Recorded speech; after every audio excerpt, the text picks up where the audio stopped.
Welcome to the Chevy pregame show on Fox.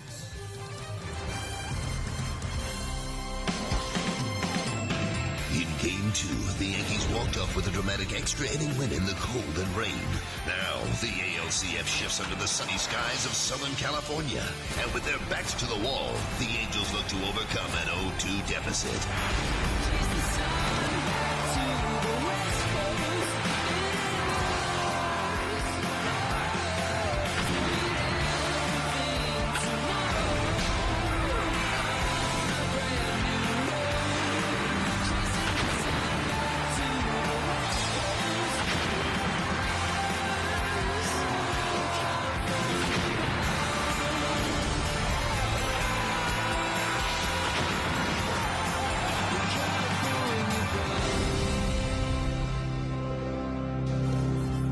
The ski caps and umbrellas have been replaced by sunblock and thunder sticks. Ideal conditions, but not exactly the ideal situation for the Halos, who are down 0-2 to the Yankees in the ALCS.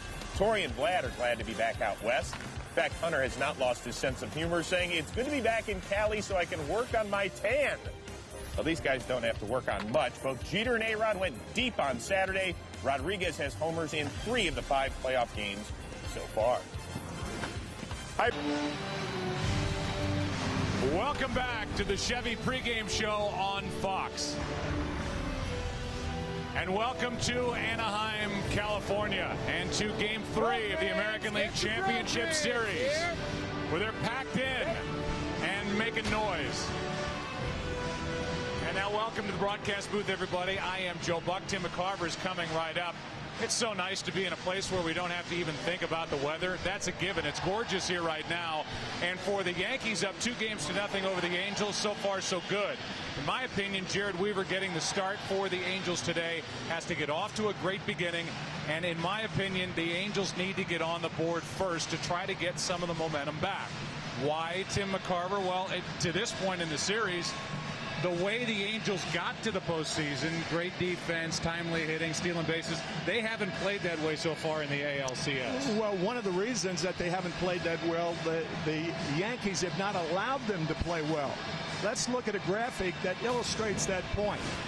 The Angels leading the major leagues in those 3 top categories, and look how futile they've been during the first 2 games of the ALCS. They have 1 stolen base and the fewest errors in team history, and they've committed 5. I think being home, they're going to play better today.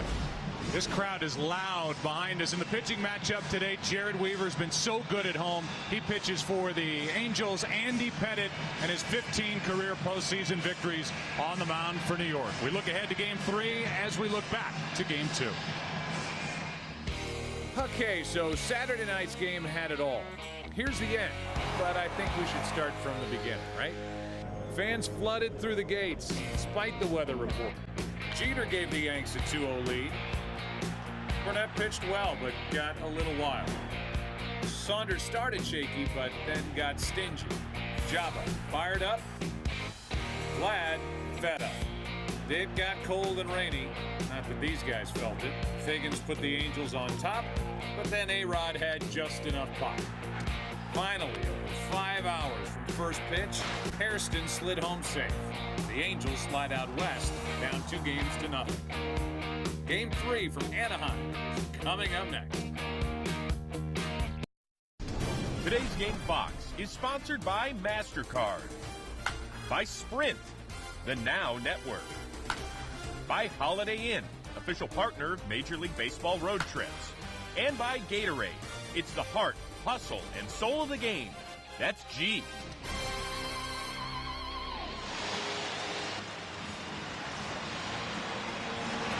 Thunder sticks. They're out, banging together. Beautiful day for this early afternoon start out west. Take a look at the starting lineup for the Yankees, brought to you by Taco Bell. Think outside the bond. Derek Jeter first up. Johnny Damon bats second. He's in left. Mark Teixeira hits third. A-Rod, one of the heroes, Game 2. He cleans up. Hideki Matsui, the DH. Jorge Posada, Robinson Cano, Nick Swisher, and Melky Cabrera. No surprises in the lineup for Joe Girardi. And no surprise that when given the chance, manager Mike Scioscia would tap Jared Weaver on the shoulder and say, you get a home start. Why? Because he has been outstanding here at home this season. So it made all the sense in the world for Joe Saunders to start game 2 and Jared Weaver starting game 3.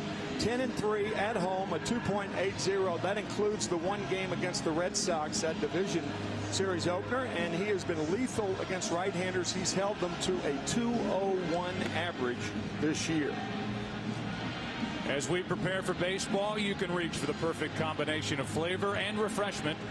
Budweiser, the great American lager. But there's more business to be done before pitch number 1, and the keys to the game are brought to you by Ninja Assassin in theaters everywhere Wednesday, November 25th.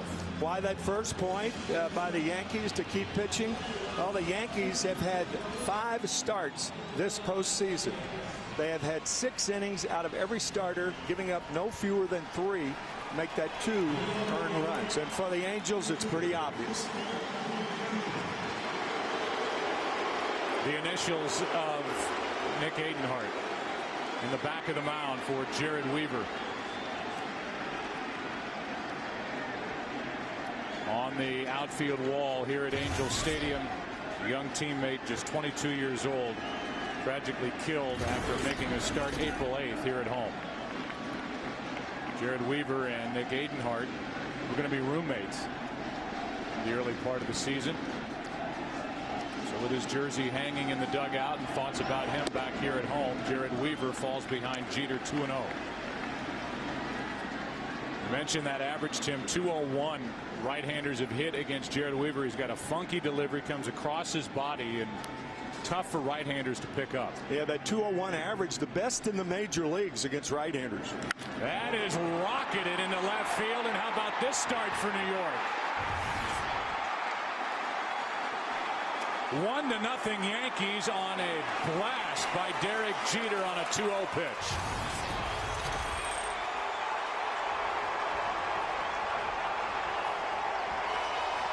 So much for statistics. Let's take a look at the sequence. Jared Weaver overamped on the first 2 pitches outside.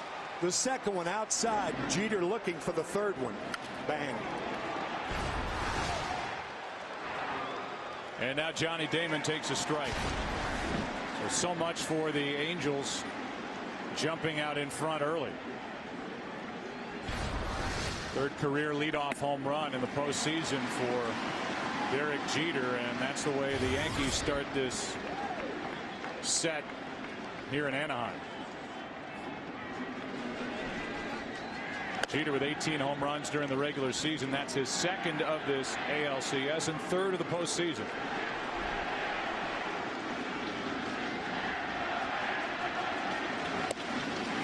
Down goes Johnny Damon out in front of that pitch. Weaver fooled him 1 out. Boy, 2 wicked curveballs, and Weaver gets Damon. Nasty. That's why they call that pitch 12-6.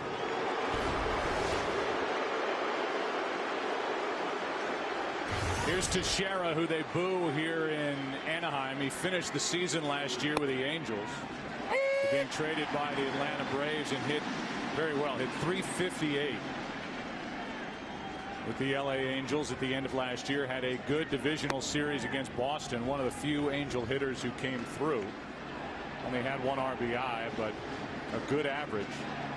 And he really doesn't look all that comfortable at the plate so far this postseason. The curveball again from Weaver in the count 1-2. Now you brought it up. Mark Teixeira booed in every town in which he didn't sign. The Boston didn't sign with the Red Sox. He's booed in Boston, booed here in Anaheim, and Baltimore. In Baltimore. Right. From Maryland. Here's a little pop-up into left center field. Slicing to Rivera. Torrey Hunter calls off Rivera, 2 out. It's like Kelly Leak. Bad News Bears cutting in front of Juan Rivera in left center field. Here's the defense for the Angels. Rivera, Hunter, and Abreu in the outfield left to right. Figgins, Ibar, Kendrick, Morales. And the catcher is Napoli, the better hitting catcher of the tandem of Napoli and Mathis. Here's A-Rod. 68 career home runs now against the Angels. Number 68 was especially crushing to LA. That 11th inning leadoff shot against Fuentes on Saturday night.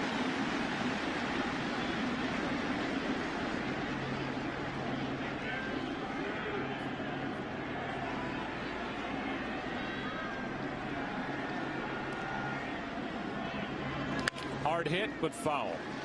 Tyler Kepner of the New York Times with a great line today said Alex Rodriguez is hitting postseason home runs with freakish regularity. 3 home runs in 5 games, 2 to right, 1 to right center. And all from the 7th inning on. They've been dramatic.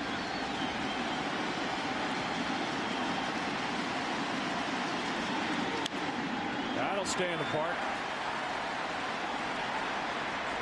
That's Hunter. He's hogging everything out there. Yankees are loose. Why not? Up 2 games to nothing. Leading here in game 3. Having fun.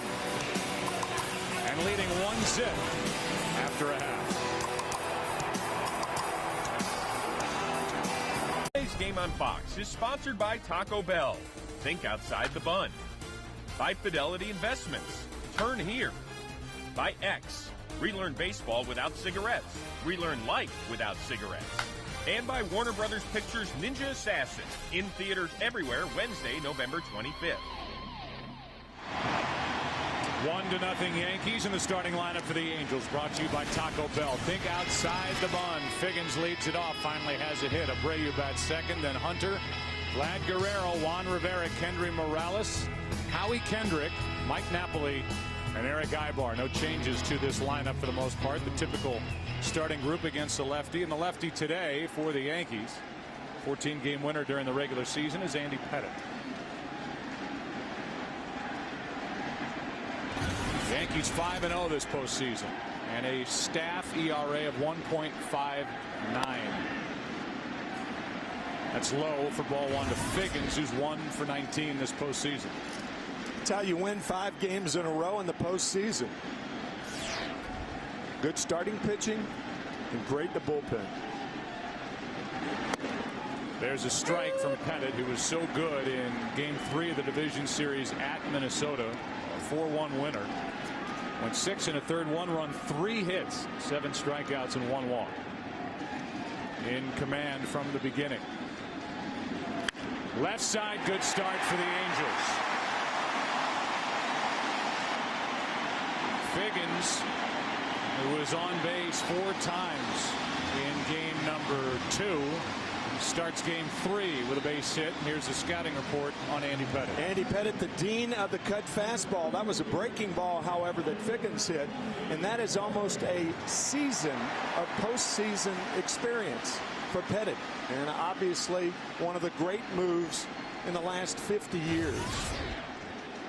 One of the equalizers for the Yankees against this very good Angels team with regard to stolen bases. Number 3 in baseball.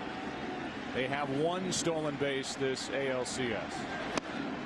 And as we mentioned before, no team was caught more this season trying to steal a base than the Angels, so they're not scared.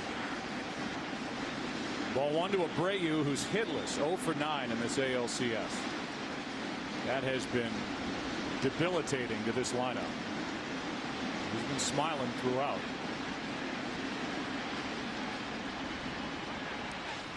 There's that look over at first, and Figgins gets back. Sean stole 42. That was tied for the 3rd best total in the American League, but he was caught 17 times, the most in the AL.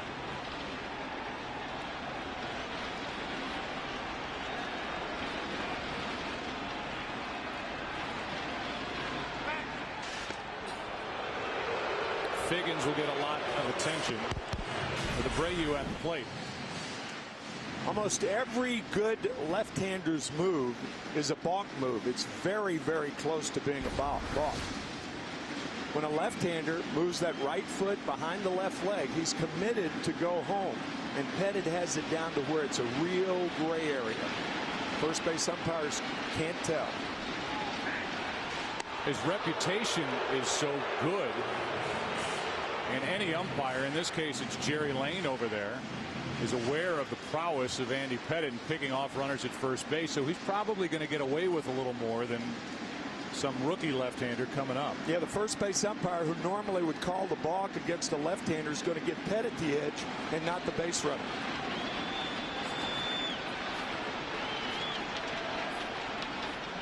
Another one.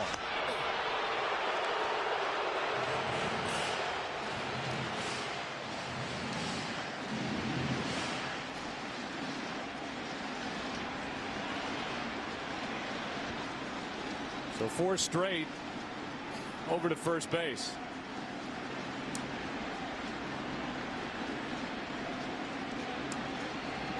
Count still of 1-0 on Abreu.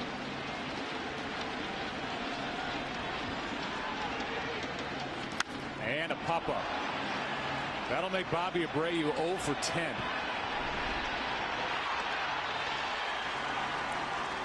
A foul ball when it came down, 1 on, 1 out. Abreu just keeps his bat in his hand. Here's the Yankee defense. Damon in left, Cabrera in center, Nick Swisher in right.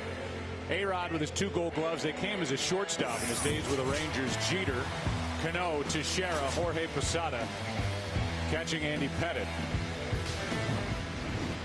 Pettitte, who was a 22nd round pick by the Yankees in 1990, came up in 1995. Was 12-9, and then in '96, in his second year in the big leagues, was 21-8. Led the league in wins.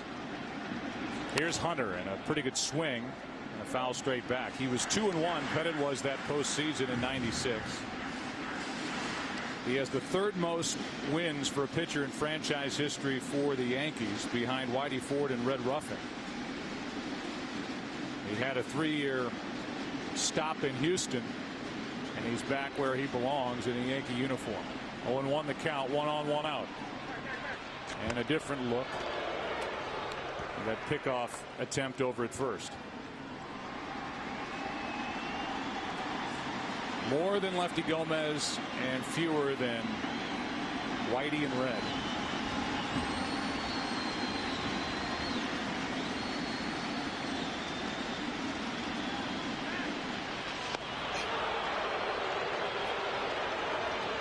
That is the 6th time Pettitte has thrown to first. Not only can you pick a runner off occasionally, but you keep a guy like Sean Figgins closer to first base. On a ground ball to the middle infielder, he can't take out a shortstop or a second baseman with a slide. Have to be cautious. Figgins leaning, and a ground ball to short. Out at second. And out at first as Teixeira digs it out. Figgins was held close to the bag. Pettitte gets the 6-4-3 double play and has something to say to the home plate umpire Bill Miller on his way back to the dugout. We ask you to join Major League Baseball in helping our returning veterans. Log on to MLB.com or welcomebackveterans.org for more information on how you can make a difference. As the curveball looks like it might be a difference maker for Jared Weaver. That's how he starts Matsui. Strike 1. It's Derek Jeter, who's number 3 all time on the postseason home run list. With his 20th back in the first inning, leading off as New York on top 1-0. Matsui 3 out of 7 in this league championship series, and a 1-1 from Weaver. Foul back, tried to wait on that breaking ball. Strike 2. Posada will follow, and then Robinson Cano. Think about Jared Weaver starting against the Red Sox in game 1 of the LDS. That was 10 days ago. Normally, when a pitcher has that much rest, he can't control his curveball nearly as well as Weaver has so far. He's in the dirt, and it counts 2-2. CC Sabathia, he is coming upon a start tomorrow with short rest. 3 days rest, and no matter what the Yankees do here in this game, win, lose, or draw, he will get the ball tomorrow. Here's a 2-2. Full count. I talked to Dave Island, the pitching coach of the Yankees, and he said in his bullpen session yesterday And CC was throwing so hard he could have started yesterday. 3-2. Hideki Matsui is the DH. The Yankees, winners of 103 games during the regular season, have not fared well here at Angel Stadium, having lost 20 of the last 28 these two clubs have played here in Anaheim. But did win the last series they played here, 2-1. That was late September at the end of the regular season. They lost that first game to Joe Saunders, then won the next two. September 21st, 2nd, and 3rd. 3-2 pitch. Good breaking ball, but it's ripped into right. A lot of the curveball from Jared Weaver and a ton of break or not. Matsui saw plenty of them and finally caught up to one. The break was good. The location wasn't. Right around belt tie, and Matsui out in front. But ripping his 5th hit of the LCS. Now it's Posada. Jorge Posada is catching his 101st game during the postseason. And when you start looking at history, obviously players today have an advantage with more rounds in the playoffs. Prior to 1969, it was win the league, go to the World Series, then just LCS, now Division Series as well. But as far as games caught, that's the most by a mile in the postseason. He and Girardi were splitting the action behind the plate back in 1996. Now Girardi's his manager, and this is game number 101 catching in a postseason effort for Posada. First pitch of ball from Jared Weaver.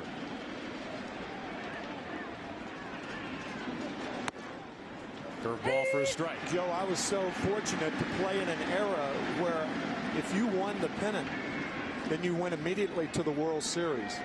And I hesitate to think that those great St. Louis Cardinal teams back in the middle 60s, 64, 7, and 8, had we had to play 11 games to win the World Championship, maybe we wouldn't have. You'd have less jewelry. Potentially. 2 balls and a strike. And even talking about the Dodgers, who won in 63, 5, and 6. Same thing applies. It's so much tougher now to get to the World Series, and to win a World Series, you have to win 11 games. There is strike 3 called. Inside part. Now they say 2-2. The crowd reacts. As I reacted, it's 2 balls, 2 strikes. A home plate umpire, Bill Miller, punched him out. But it was strike 2.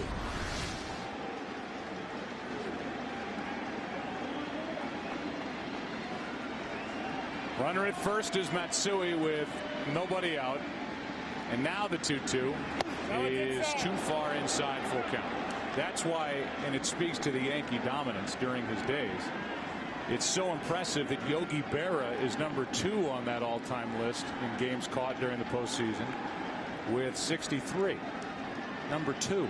Yeah, because he played a minimum of 4 and a maximum of 7 every year. Now the 3-2 is wide, and the first 2 are on for New York. A hit, a walk. You know, Bill Miller is the home plate umpire. He's joined by Jerry Lane at first.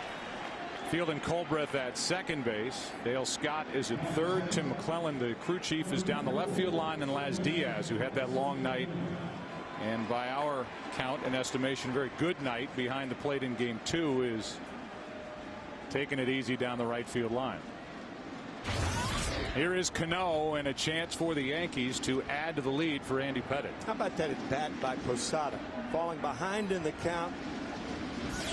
Coaxes a walk off Weaver. I mean, Posada, one of the great offensive catchers of his or any era.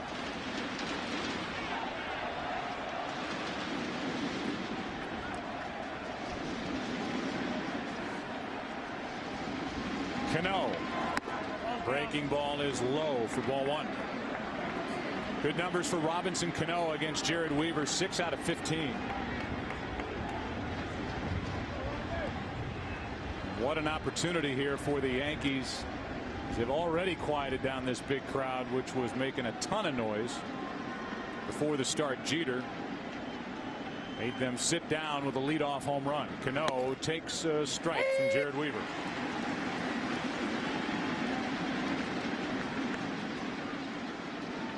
It's one thing for Weaver to be good at home and to be good against right-handed batters, the best in the majors this year with that low opponent's average against of 201. But this is not an easy lineup for any right-hander to deal with.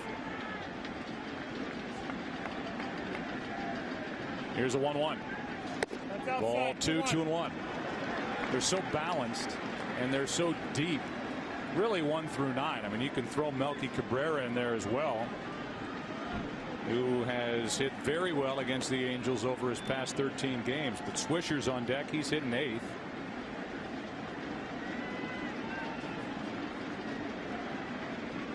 These Yankees have made Weaver work. He's already thrown 31 pitches, and number 32 fools Cano. It's 2-2. Weaver needs a strikeout or a double play ball.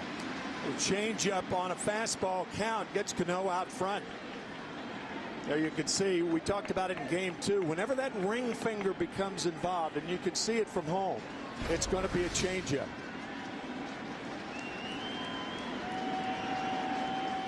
Weaver needs the ground ball. Best way to get it is to throw another changeup.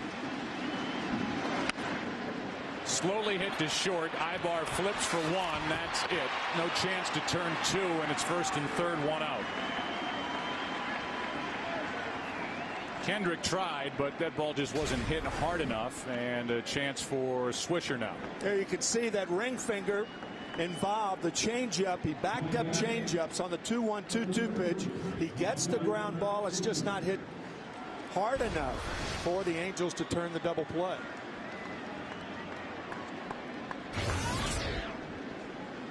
Here's Swisher, who's hit just 2 home runs in 122 career at bats here at Angel Stadium.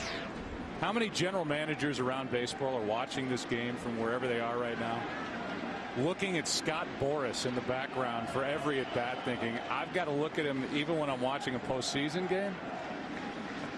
Or Pat Sajak, either one. Well, the difference is today it's not pay-per-view. If he could turn it into that, he would. First and third, 1 out. That's Pat Sajak. There's Scott. Is he holding the radar gun? He's back there inches away. The 0-1 pitch. Fouled back on a curveball. It's 0-2. Weaver has 1 strikeout. Jack. Other luminaries, Adam Sandler, Jack Nicholson. He's back.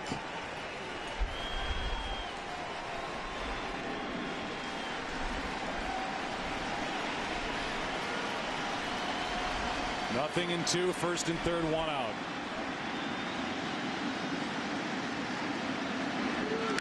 And a fly ball into left. Here comes Rivera. No chance to score a run, and Weaver's 1 out away from getting out of this jam. Swisher can't produce the run, and it's first and third, 2 out. It was first and second, nobody out after a hit by Matsui and a walk to Posada. Number 9 man is Melky Cabrera. Jack Nicholson is from Neptune City, New Jersey. So Mike Napoli, the catcher, out in front of home and giving signs as to what will happen and whether he'll throw through or not if Robinson Cano attempts to run. He gets that sign from Mike Scioscia, a former major league catcher. But with slow of foot on third base in Matsui with those bad knees, if Cano goes, he'll throw through. Chance for Melky Cabrera. And a check on Cano. Cabrera so far pretty good, 3 out of 8 in this LCS, 5 for 20 overall during the postseason.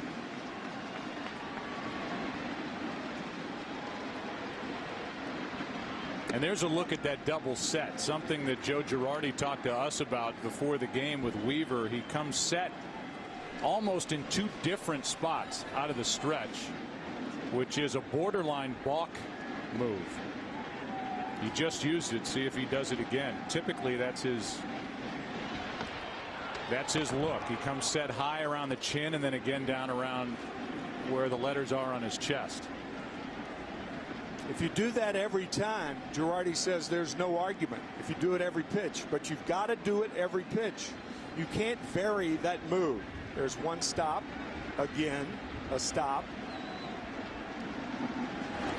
and a good pitch on the end of it. 1-1 on Melky Cabrera.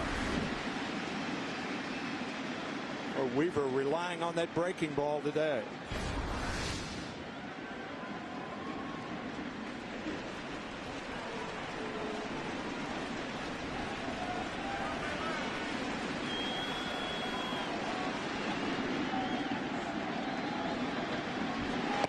That's down and in. Another thing Weaver does, which you don't see a lot of pitchers do, Tim, out of the stretch, is he almost has a little lunge forward before he comes back and gets set. I mean, he's really testing the outer limits of what you can do without being called for a balk. Yeah, that's also one of the reasons for his effectiveness. Along with that, when he does release the ball, he throws across his body.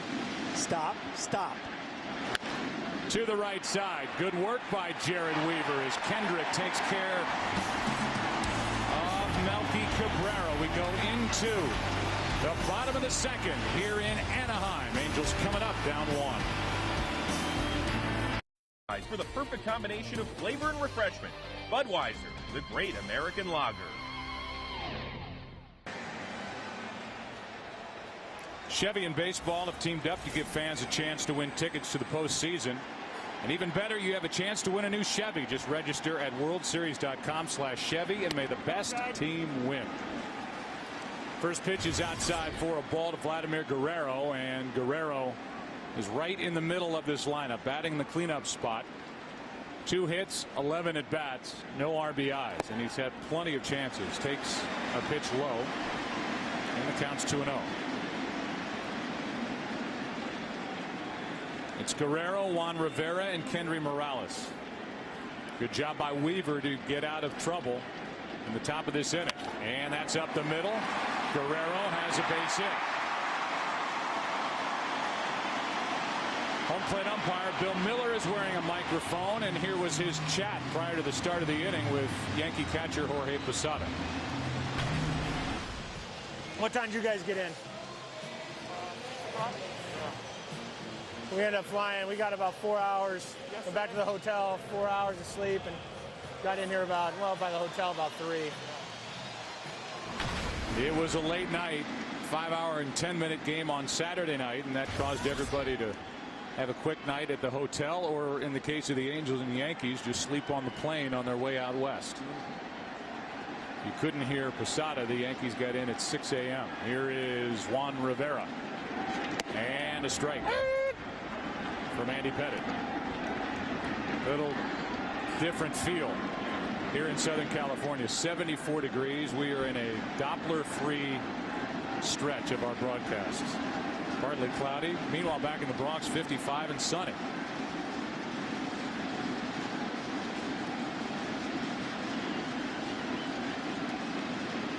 Here's the 0-1. Check swing. Didn't go around in the count 1-1.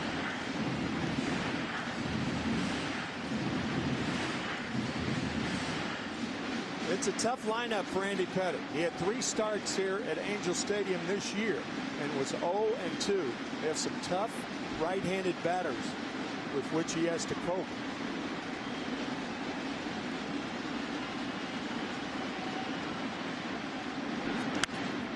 Down toward the end of the bat, back end out of play. Strike 2.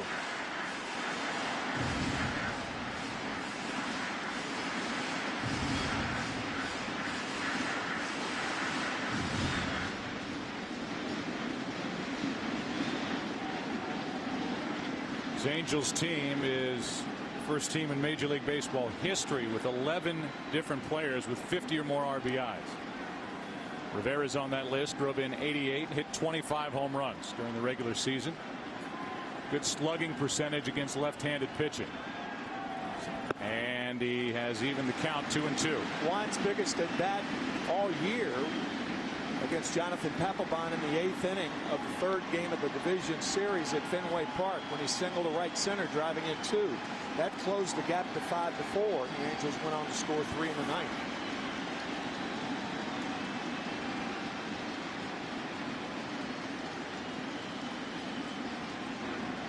Now a 2-2 pitch. Reaching for it. 2 hops to Jeter. Out at second and safe at first. Normally, this would not be close at first base. But because Robinson Cano almost has a shortstop's arm at second base, he throws flat-footed, and they just miss getting Rivera. And he was safe. Good call. Good call by Jerry Lane.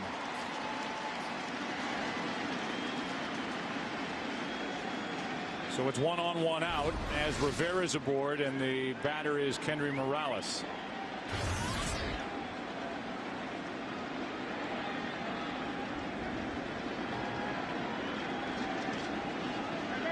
And Rivera stumbled getting back to the bag.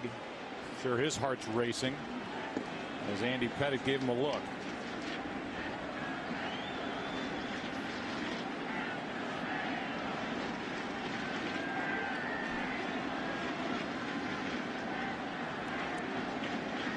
Overall, a .306 average for the regular season for Morales. Much more powerful batting left-handed. The switch-hitting first baseman, just like the guy he replaced for the Angels, Mark Teixeira, who's holding on against Rivera at first. Howie Kendrick on deck.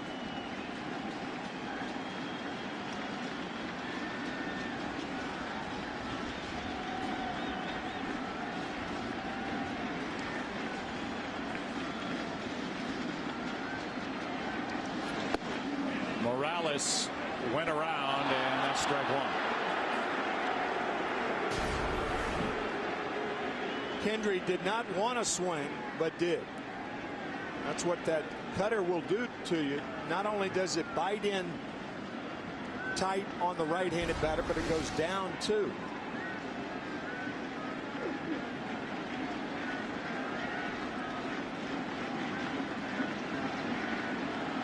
Tying run at first, 1 out, 1-1 pitch. That's strike 2. This was a predictable lineup put together by Mike Scioscia. Same lineup that he had for the Yankee left-hander CC Sabathia.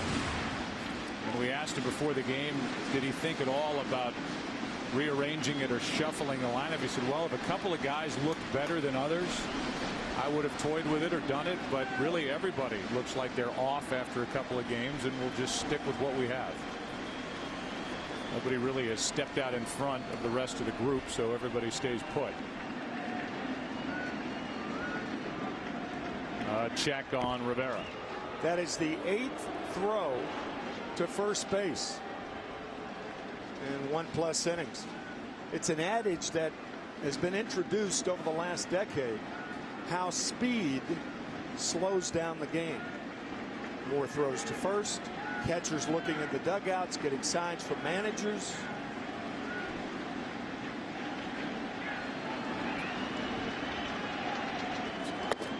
That rides inside, 2-2.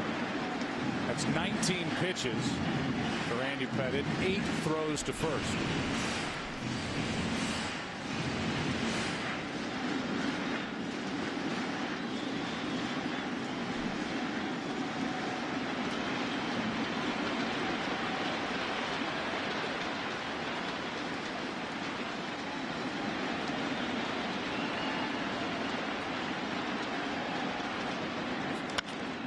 Double play ball to Jeter.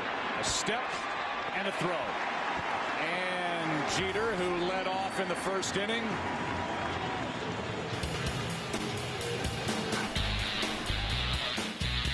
with that, will lead it off for the Yankees in the third, up 1-0.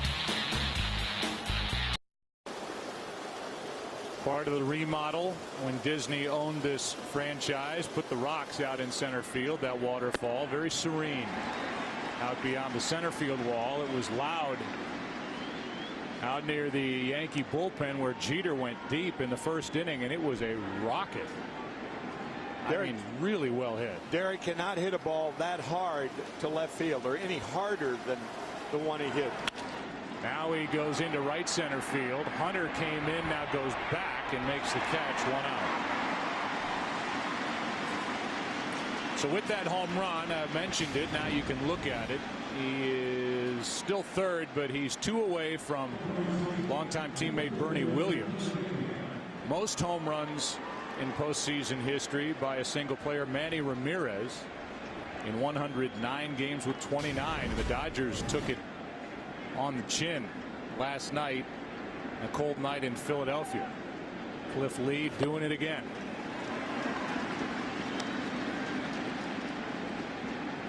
Strike 1 on Johnny Damon. 11-0 the final in game 3 of that NLCS, and they'll go at it tonight after our action concludes here. Theoretically, doesn't always work that way. We could still be playing. A foul tip. 1 ball 2 strike count on Johnny Damon.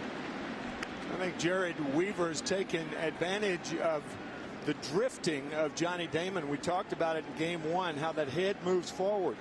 He struck him out on a curveball. Second time up, change up, another curve. We'll see where he goes here.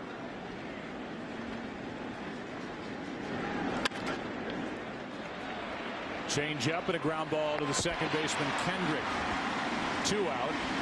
So Jared Weaver pitches for the Angels. Older brother Jeff Weaver is with the Dodgers, not active this round of the postseason. Ken Rosenthal, what are his parents doing about trying to split their allegiance in time? Well, Joe, Jared Weaver's parents currently are separated, but for the best of reasons. His father Dave is on the East Coast, where he saw Jared's Angels and now is watching Jeff's Dodgers. His mother Gail is here. She was watching the Dodgers, and now she's in Anaheim watching the Angels. All right. Worked out perfectly for that family, and Roki Kuroda was activated, so Jeff, who was a part of the 3-game sweep over St. Louis in the division series, is just cheering on his teammates, who will play tonight behind former Philadelphia Philly Randy Wolf. Joe Blanton, the right-hander, making the start for Charlie Manuel's club. 1 ball 1 strike from Weaver to Teixeira. Good tailing pitch. Strike 2. Tough pitch to pick up. That fastball inside. We talked about Weaver throwing across his body. Very effective with that last inside fastball. And swinging and missing a ball in the dirt to end the inning is Teixeira. 2 strikeouts now for Weaver. Bottom of the 3rd inning in Anaheim. 1-0 New York. Angels have had a leadoff hit each of the first 2 innings, and a double play has ended each of the first 2 innings behind Andy Pettitte. It'll be Kendrick, Napoli, and Ibar, 7, 8, and 9 hitters, and the lefty starts Kendrick with strike 1. Now Kendrick with a .423 career average against Yankee pitching. Number 1 among active players, trying to get something started for the Angels, who trail 1-0 and 2 games to nothing. Easy in the air to right in the sunshine. That's Swisher. For the Angels, as we look back, the morning hours of April 9th, they learned that they had lost a teammate, Nick Adenhart, the 22-year-old, in an auto accident. With 47 comeback wins, a franchise record. A tear during the late summer, 27-8 from July 10th to August 19th. And they finally beat the Red Sox in the playoffs. It has been some kind of run here for Mike Scioscia. With this organization, he's in his 10th year. That's outside. Ball 1 to Mike Napoli. Artie Moreno is the owner of this franchise. Took over in May of 2003. The Angels have been to the postseason 5 times in his 7 years. owning this organization. That's into right. Nick Swisher is coming on for out number 2. Shattered bat. 2 out. So far, Pettit doing a very good job coming inside to right-handers and outside. That was a fastball outside, right off the end of the bat by Mike Napoli. And that bat, rest in peace. It's gone. Eric Ibar, the number 9 man, has 1 hit. Has the only stolen base for the Angels in this series.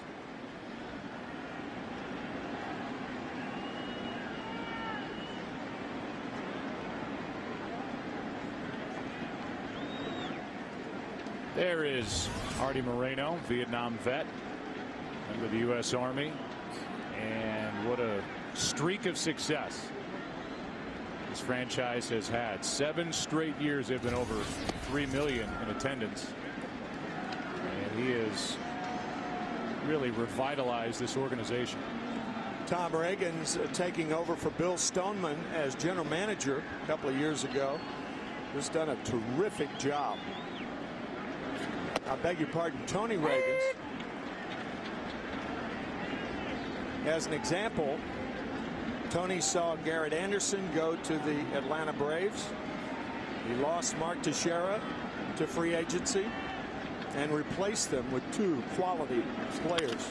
Ibar drops one into center for a 2-out single.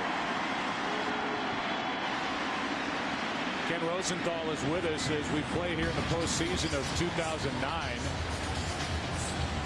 Another shattered bat. Figgins will dig in. Kenny Rosenthal, where do you see this organization turning as far as free agents? And you think about Vladimir Guerrero, the DH, who seems to be in his last year with this organization.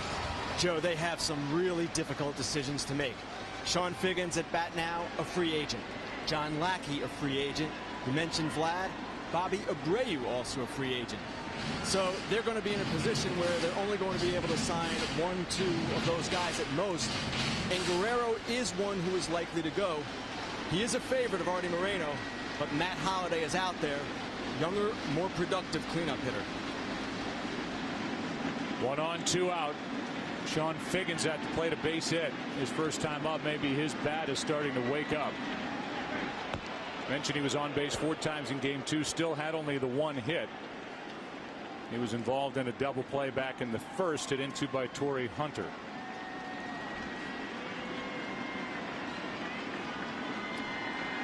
Living up to his reputation is Andy Pettit, throwing over a lot. 9 times so far as he keeps an eye on Eric Ibar. That's outside. 1 ball, no strikes on Sean Figgins. There's a key for the Angels, and obviously anybody in a lineup hitting in a number 2 spot is going to be important.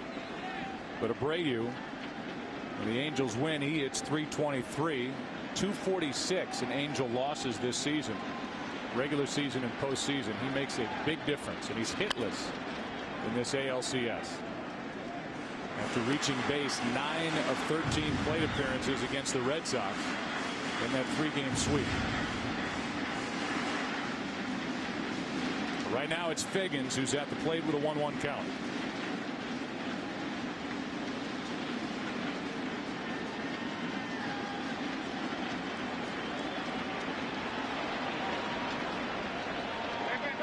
And a late break, and back just ahead of the tag was Ibar, who was frozen. Frozen, and his athletic ability diving back saved him from being picked off. Looked like he was going, leaning on that right leg, just back in time.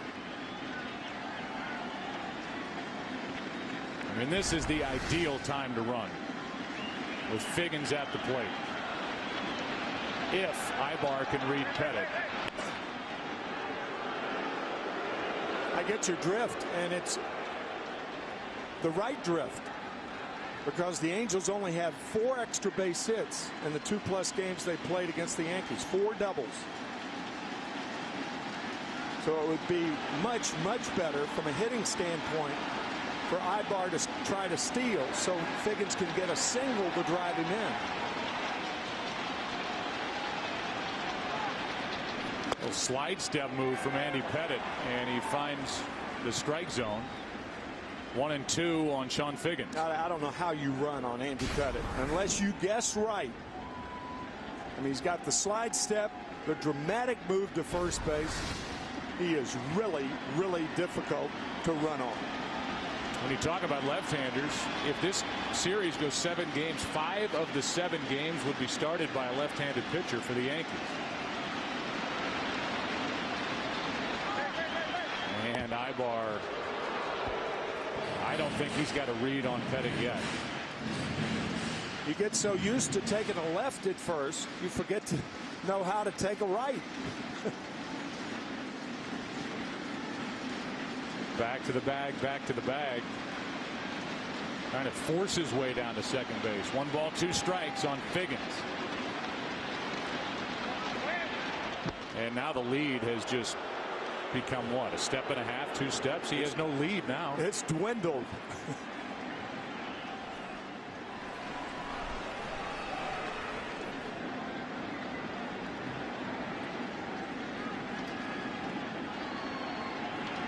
As effective going to first as he has been going to the plate.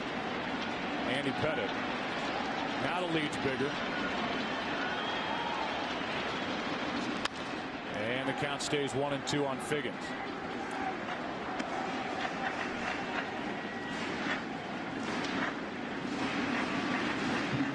What a great ballpark this is. Great setting for baseball. Franchise has been in this spot since 1966. Angels an expansion team in 61, played at Wrigley Field in LA, then at Dodger Stadium 62 through 65. Then the Big A, Anaheim Stadium. 96, they remodeled it after the Rams moved to St. Louis, and it is a very good baseball only facility. 1-2 pitch. There goes Ibar. Throw down is too late. He guessed right and made it easily.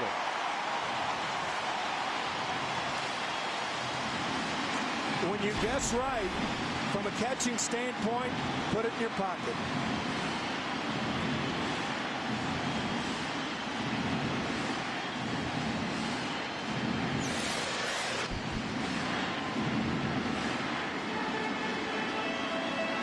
Eric gets his second steal of this series. And now the tying run is a base hit away. Tell you, Joe, like all fastballs, all pitchers can work off their fastballs. All base runners, the best way to slide is the pop-up slide, where the foot goes into the bag and it pops you right up. You're ready to run. Figgins pops it up. Foul territory. Inning over. Angels have a hit in each of the first 3 innings. They strand their first and trail by 1 after 3 in game 3. Today's game on Fox is sponsored by John Hancock. The future is yours. By Hyundai Assurance, a little certainty in uncertain times. And by Universal Pictures, The Fourth Kind, in theaters November 6th. 4th inning now. Well-pitched game to this point. Jared Weaver gave up the leadoff home run to Derek Jeter, and that's pretty much been it. Got around to hitting a walk in the second. He's now retired 6 straight. And first up is Rodriguez, who took a ball. Alcs flying to center his first time up. That rides outside 2-0.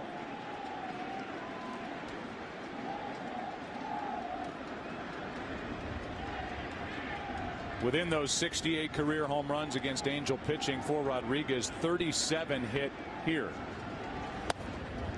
That's inside, which is the most ever by a visiting player against this organization.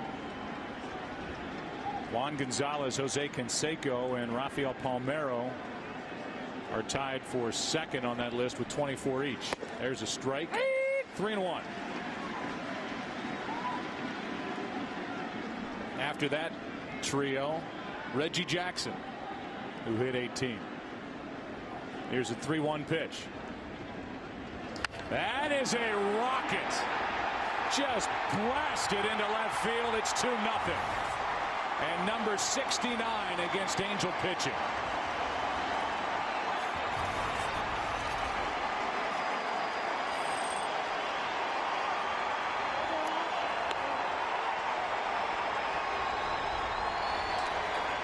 It is a real problem for any pitcher to fall behind Alex Rodriguez. But the reason for that is you can't come inside with that fastball when you're behind in the count.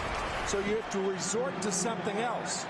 Weaver on a 3-1 count with the changeup. So both home runs for the Yankees. Tremendous clouts. Man.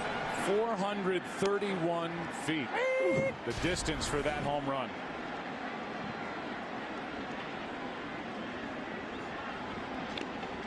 Ouch. It was a 2-0 pitch to Jeter. It was a 3-1 pitch to Rodriguez. Both homered in game 2, and both have homered here in game 3. Here's Hideki Matsui, nobody on or out. The run is home. And nothing cheap about either home run hit by New York in this game. That is down in the count, 2-1. How about that? They've out-homered their opponent 10-0. That's domination right there. Those two guys today. So much was made of their relationship when Rodriguez joined this organization. It's had its ups and downs. But here they are combining for home runs in games 2 and 3. Trying to get this Yankee team back to the World Series. There's a strike over the outside corner. Yankees have not been there since 03 when they lost to the Marlins. Haven't won one since 2000. 3-2 from Weaver is over but low, and now the second walk of the game handed out by Jared Weaver. Here's what we were talking about when you fall behind. A-Rod sees a pitch miss from Weaver. Now it's 2-0. They try to come back inside. One of the bad things the guy's going to pop one is to come in with the 3-1 fastball, and then the changeup hit a mile.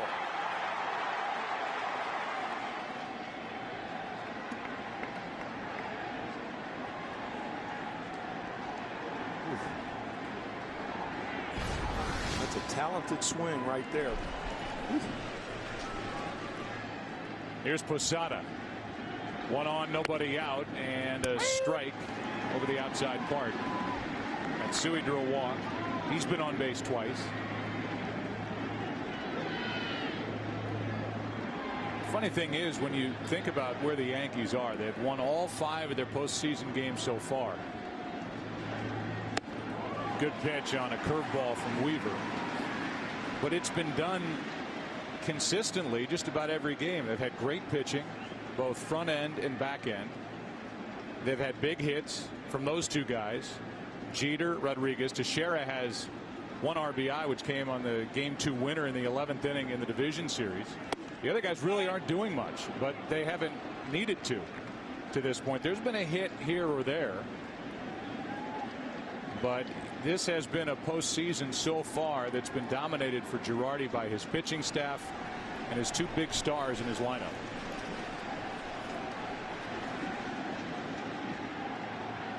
One-two pitch. Posada takes ball 2. And they've also been opportunistic by taking advantage of base running blunders in the division series.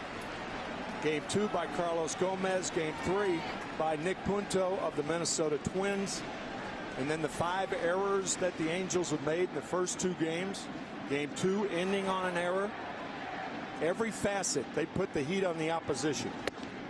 Now a full count from Weaver to Posada. And as a group, they only hit .225 against the Twins. And that included Jeter's 400 and Rodriguez his 5 for 11. So the rest of the guys didn't do anything. Right.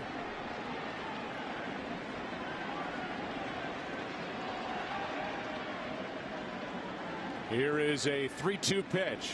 Posada rips one into right center field. It'll get down. Matsui doesn't run like he used to. Will hold at second. It's 2 on with nobody out. It's time now for our John Hancock question of the day. How many pairs of brothers have been teammates in Angels history?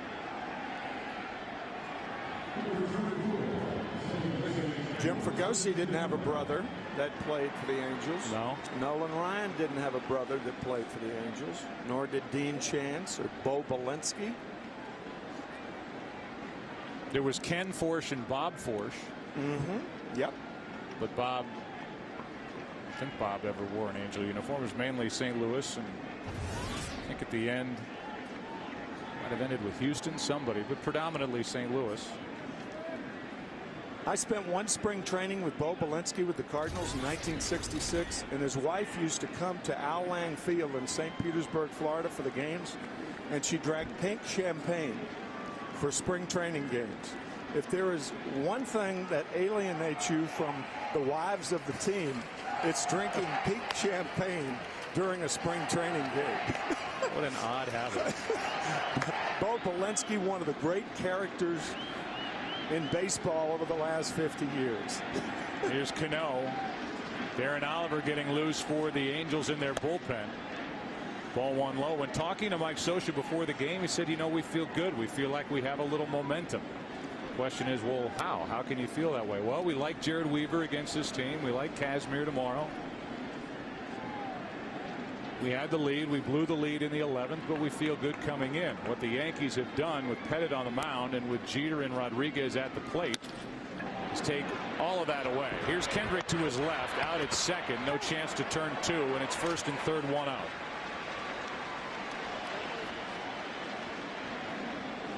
Cano up his first at bat with runners on at first and second, nobody out. He grounded to short. This time, first and second, nobody out. Grounded to second. So Weaver got 2 good ground balls from Robinson Cano, a terrific RBI man.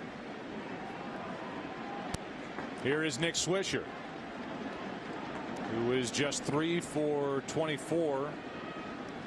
With 4 RBIs, runners in scoring position are the Yankees. 0 for their last 16. Swisher, as we mentioned, has struggled hitting here in this park. Nick struck out 126 times this year, and that's what Weaver wants right now, is a strikeout or a double play ground ball. There's a strike.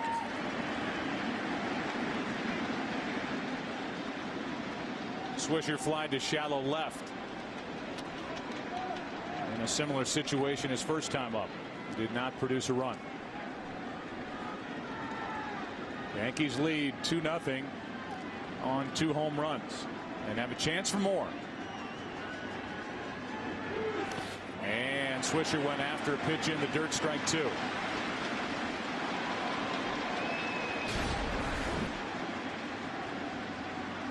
Just think about it. I got to believe Nick Swisher's going to see that pitch again. Weaver may waste one up and away and then come back with a curveball.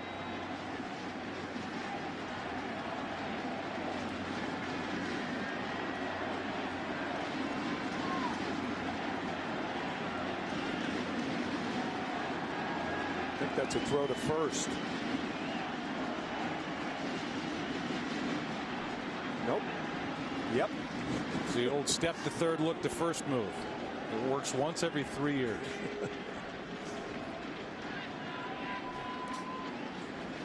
Because it's sold so well by the pitcher, who really doesn't want to do it, but it's called from the dugout. So the thumb to the left, the pinky to the right, and then the half-hearted attempt by Jared Weaver. Here is the 0-2 pitch. Blocked by Napoli. Good play by Napoli. A pitcher has to have confidence in his catcher to make a play like this. Try to get the hitter and entice him to swing that breaking ball out of the strike zone.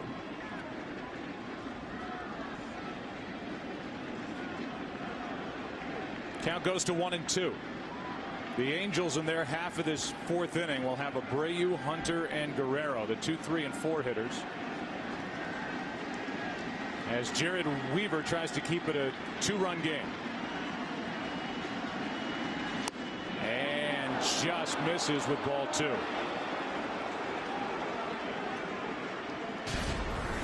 Change up just outside.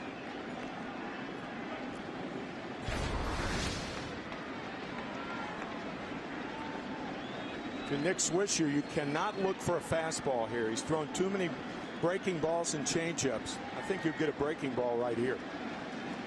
Nope, changeup. So back-to-back changeups and a foul tip. Still 2-2 for Jared Weaver, the first-round pick for this organization in 04. Came up in 2006 and was tremendous. 11-2, ERA of 2.5 in 19 starts. And his best year in 09, win total-wise, with 16. Was the inaugural Nick Adenhart Award winner for the best pitcher on the team. 4 complete games, 2 shutouts. Here's the curveball. Angels need something from Weaver here, and he gets a strikeout, a big one, his 3rd of the afternoon.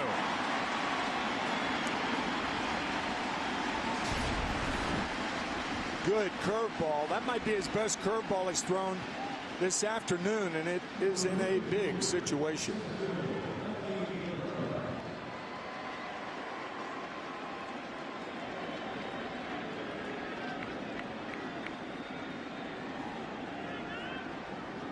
And if you ever wonder why pitchers break down or elbows blow out or shoulders, that slow motion replay of that elbow leading with Jared Weaver snapping off a curveball ought to make you understand a little better. 1st and 3rd, 2 out. Melky Cabrera, late swing and a foul tip. You can see that nerve that comes out. And that ligament, whatever it is in there. And I mean, it just hangs out there as Weaver has that arm exposed with his body diving down to his left. A lot of torque.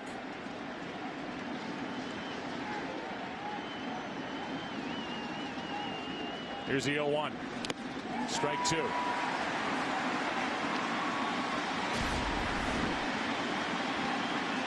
Another curve. Tell you, on the heels of a mammoth home run hit by Rodriguez to start this inning, it could be a mini lift for the Angels if Weaver can get out of this. Keeping it a 2-0 game.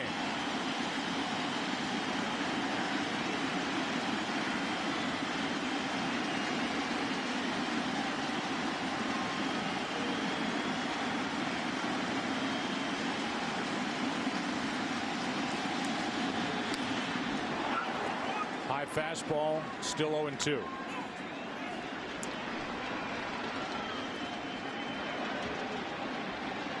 After the home run, Matsui walked. Posada got a base hit into right center. Cano grounded into a force out, a strikeout of Swisher, and an 0-2 count on Cabrera.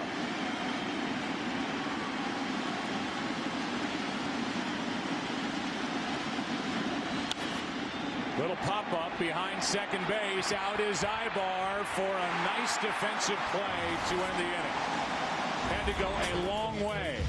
Speaking of long way, Jeter hit it a long way. A-Rod even longer. 2-0 New York after 3.5. Time for Bobby Abreu to get it going for the Angels. That's what they hope. 0 for 10 in this ALCS. Leading it off, 2-0 New York. Bottom of the 4th inning. And a strike from Andy Pettitte.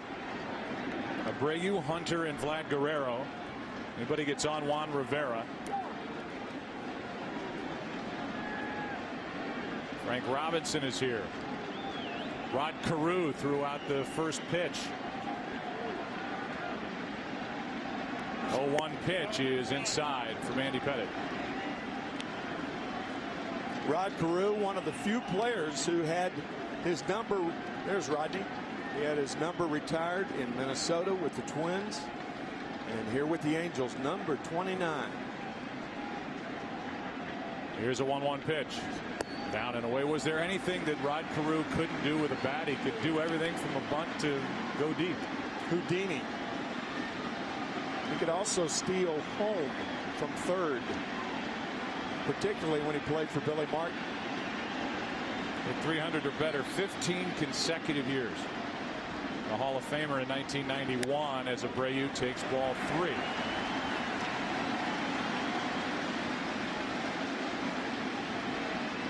From Panama, Rod Carew, his family moved to New York when he was a teenager.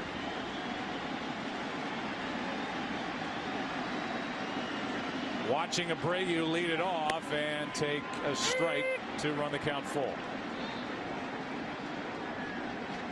Last note about Carew, a .328 career average.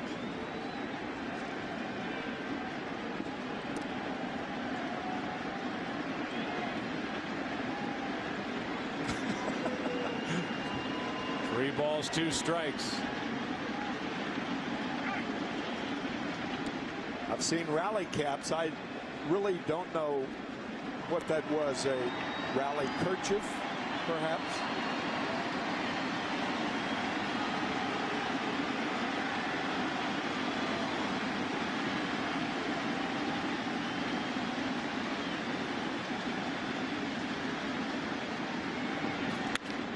Served into left, right at Johnny Damon. Yankees had Abreu played perfectly. Home plate umpire is Bill Miller, and he is a very active home plate umpire and vocal. Ball's down. That's outside. That's inside. That's behind us. Ball's inside. No, he didn't. Did he swing? Yes, he did. What a great audio clip right there. Very active, as you said. And we thank Bill for wearing the microphone for us to give us that little taste of what goes on around home plate. Ball 1 low to Torrey Hunter. Torrey bounced into a double play his first time up. 3 for 10 in this LCS, and that's jerked foul.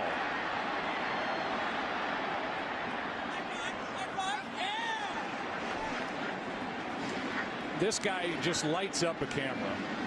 Got a great smile. Seems like he would be a fun teammate. His favorite quote: "With great power comes great responsibility," from the great Spider-Man. There's a base hit through the left side, and the Angels, in all 4 innings, have a hit. But they hit into 2 double plays and stranded a runner. That's a cut fastball. And Torrey Hunter cuts it between short and third. Andy, a little miffed that he didn't get that ball more inside. Angels need to back up a couple of hits to get something going here in the 4th. Looking for production out of their DH and cleanup man Vladimir Guerrero.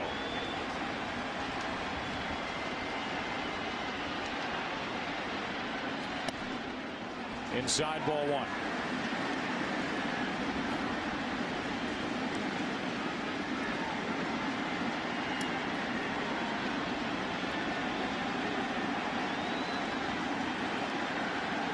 Vladimir Guerrero has left 10 runners on this series. Has a hit in each game, but no production. That's high. 2-0.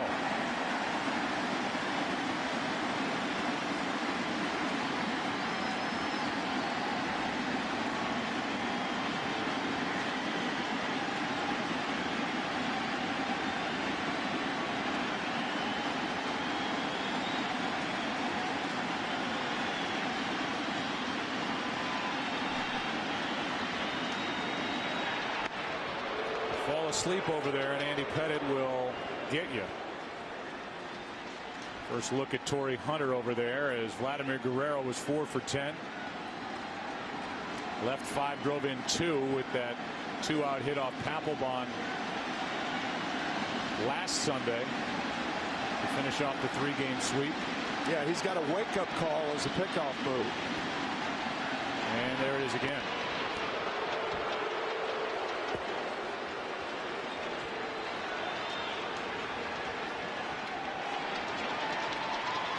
Andy Pettitte tied for the most wins during postseason play with 15, tied with John Smoltz. He beat Smoltz in Game 5 of the '96 World Series 1-0 in Atlanta. That was a different look as Pettitte was almost split. Stepped a little toward first base, threw more across his body and missed with ball 3, 3-0. That's well put and right on the money, because you don't normally see Andy Pettitte do that. If he's going to first, he goes to first 100%. If he comes home, he does it 100%. That 80-20 formula will get you.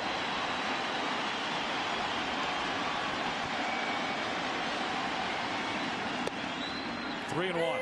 To explain that a little more fully, that 80-20 is when you're thinking about the hitter only 80% of the time, and 20% of your mind is worried about the runner. That's a bad formula for any pitcher.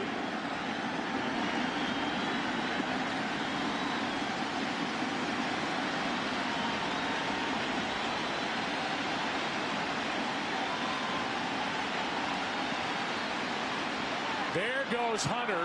The throw over. Now down to second for the out. 2 away. That's a bad play. You have a bad ball hitter up there in Guerrero. A 3-1 count. You've got to make sure you don't see Torrey Hunter make too many bad base running plays, but that's one right there. Now Pettitte can pitch to Guerrero a little more freely.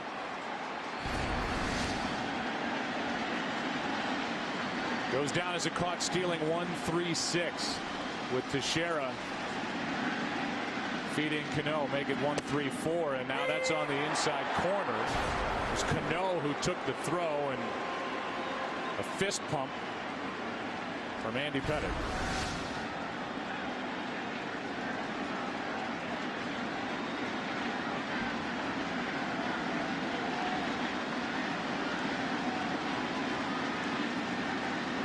Now the 3-2.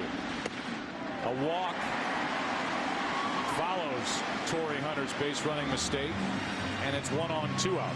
That would not be nearly as blatant a bad play if it's a 1-0 game, if it's a tie game, if you're ahead in the game. But when you're down by 2 or more, you have to be cautious. Torrey very upset with himself, and he should be. So now Juan Rivera. If you're wondering about home runs, we showed you earlier that the Yankees have not allowed a home run by the opposition so far this postseason. It's a Yankee record. No home runs in 54 innings. Now 54 2/3 innings pitched by this Yankee staff. Juan Rivera hit 25 home runs during the regular season. There's a strike.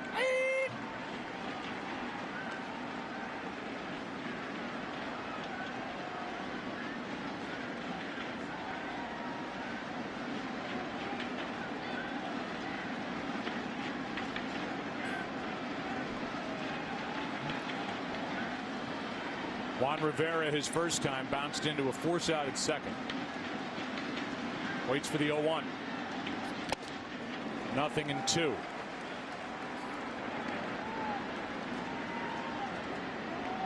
.90-mile-an-hour fastball with that cut action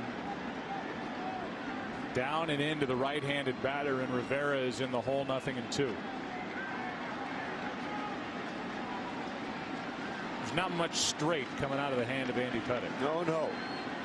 He couples that cut fastball with the fastball away, a two-seamer that runs away from a right-handed batter, an occasional curveball, occasional changeup. In the air to left, and Damon makes the play. Man out on the bases, a walk. Angels have left 2. After 4-2-0 New York. Back after this from your local Fox station. Once again, our John Hancock question of the day: how many pairs of brothers have been teammates in Angels history? The answer: Benji and Jose Molina, Jared and Jeff Weaver in 2006. Here is Jeter lining one into right at Abreu. 1 out. 1 pitch, 1 out to start the 5th inning. 2-0 New York. Yankees have had Felipe and Matty Alou, Phil and Joe Negro, Bobby and Billy Shantz. Bobby and Billy Shantz. I did not know of Billy Shantz. I didn't know that. I didn't know Bobby had a brother. Bobby's still thriving in the Philadelphia area. For years ran a golf course with Kurt Simmons. Robin Roberts was co-owner. I think it's in Meadowbrook, right outside Philly. Bobby, one of the greatest fielding pitchers ever. You know all that, and you didn't know he had a brother. Here's a shot down the right field line off the bat of Damon into the corner and gone. 3 solo home runs, and it's 3-0 New York.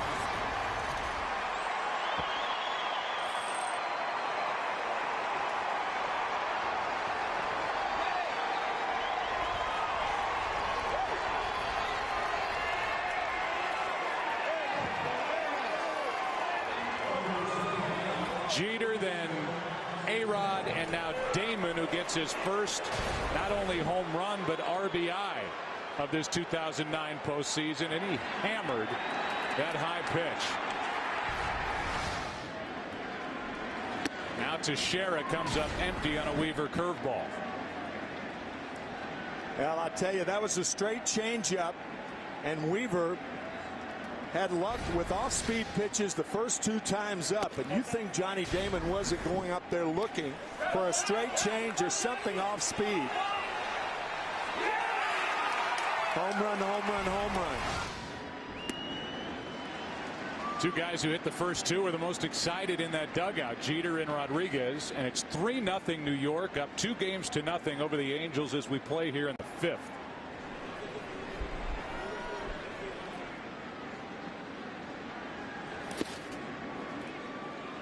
That skips in from Weaver.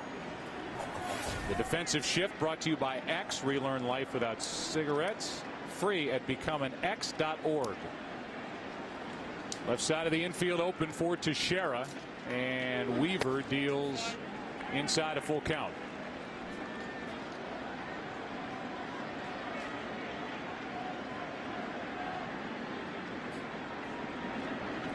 That's in the dirt. Now a walk to Teixeira. And how much longer are the Angels going to go with Weaver?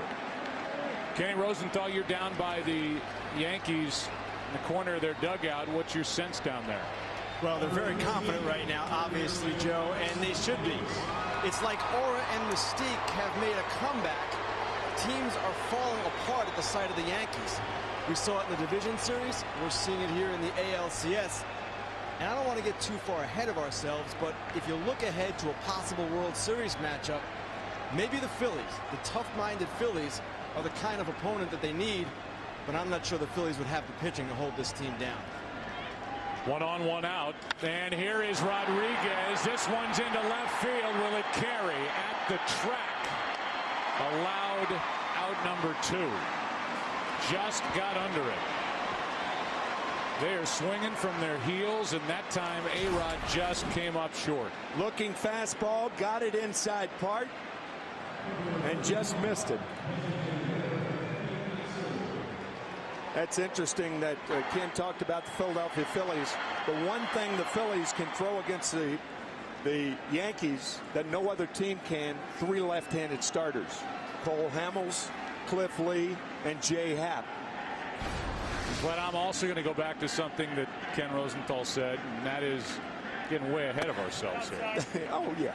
Yeah, of course. I mean, the Angels are in this game, and that's why I say, how much longer is Mike Scioscia going to stay with Jared Weaver? He has not brought his good stuff with him to the park here today.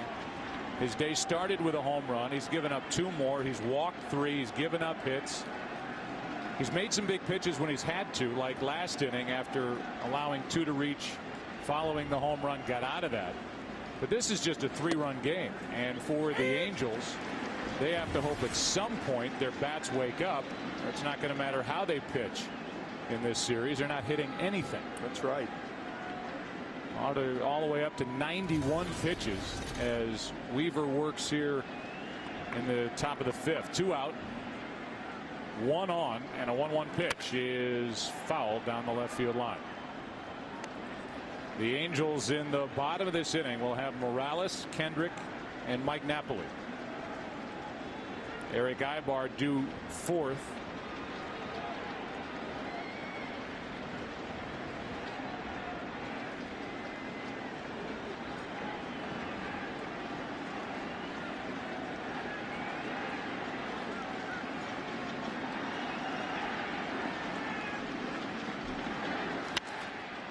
A foul out of play. On the other side, the Philadelphia Phillies will take on the Dodgers, and that's game 4 tonight at 8 Eastern, 5 Pacific on TBS. And the Dodgers need a good one out of Randy Wolf to even that series.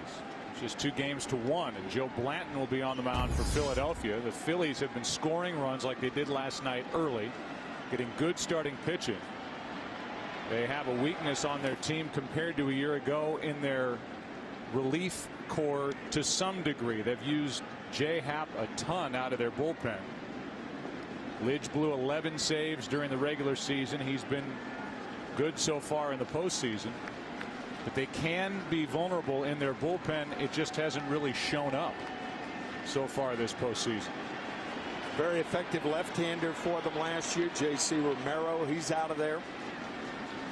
The 2-2 and a strikeout ends the inning. That's strikeout number 4. But in the inning for the Yankees, home run number 3. 3 solo shots, 3-0 New York. Halfway through game number 3.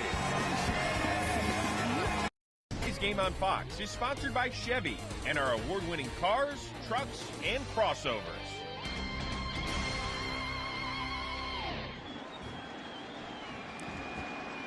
Bottom of the 5th inning, Andy Pettitte has a 3-0 lead now thanks to 3 solo home runs. Jeter, A-Rod, and Damon. A strike to Kendry Morales. Interesting exchange between Jared Weaver and Mike Scioscia, his manager, after the top of this 5th inning. There is strike 2, and here it is. Jared Weaver coming in, and Mike Scioscia telling him obviously he's finished, and Jared Weaver saying I'm good, but he is finished after going the first 5. And that pitch down and in. He was not going to get, he being Mike Scioscia, was not going to get talked out of it by his 27-year-old right hand who is into the clubhouse. 1 ball, 2 strikes on Kendry Morales, and now a strikeout for Andy Pettitte, his first of the day. We talked to Joe Girardi moments ago. The first question was about a lack of cobwebs. They got their day off, and they've come out pounding the ball today.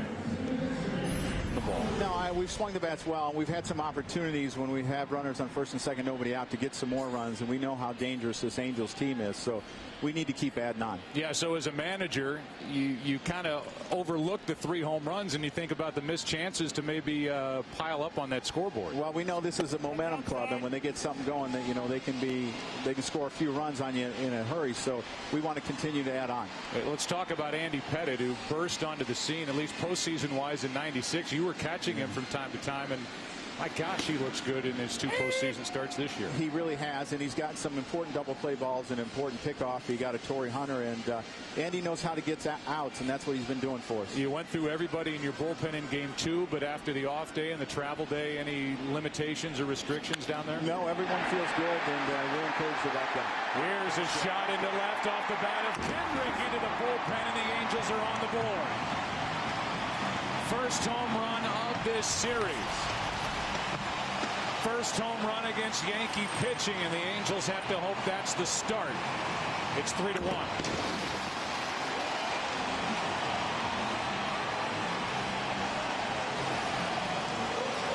Ball is really carrying today, and Kendrick just pounded it into the bullpen. The one drawback on that cutter is when a right-handed batter is looking for it and gets the head out. That is baseball player speak. Get the head out, and that's what Kendrick did to put the Angels on the board. Now Napoli trying to match that feat, comes up empty. One more time, Joe. get the head out. That ball about 6 inches inside. Quick hands by Kendrick. Napoli takes up and away, and that is the first home run hit against Yankee pitching, as I said, but to put a number to it in 55 1/3 innings this postseason. Pettit gives it up. It's a 2-run game.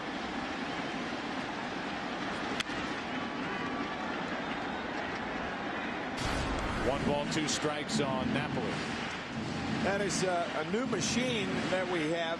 Now, the release, we talked about it in game 2. The speed of the pitch out of the pitcher's hand. That's the release speed. It was 88. By the time it got to home plate, it was only 82. So you have to clarify when you hear that term, 95-mile-an-hour fastball. Where is it 95? Well, that means it's 95 out of the pitcher's hand. But when it gets in the hitting area, it changes 6, 7 miles an hour slower. 1 out, nobody on, a run home. Angels get a jump start from Howie Kendrick. And now a strikeout follows it as Napoli goes down swinging on a ball up around his chin. 2 out.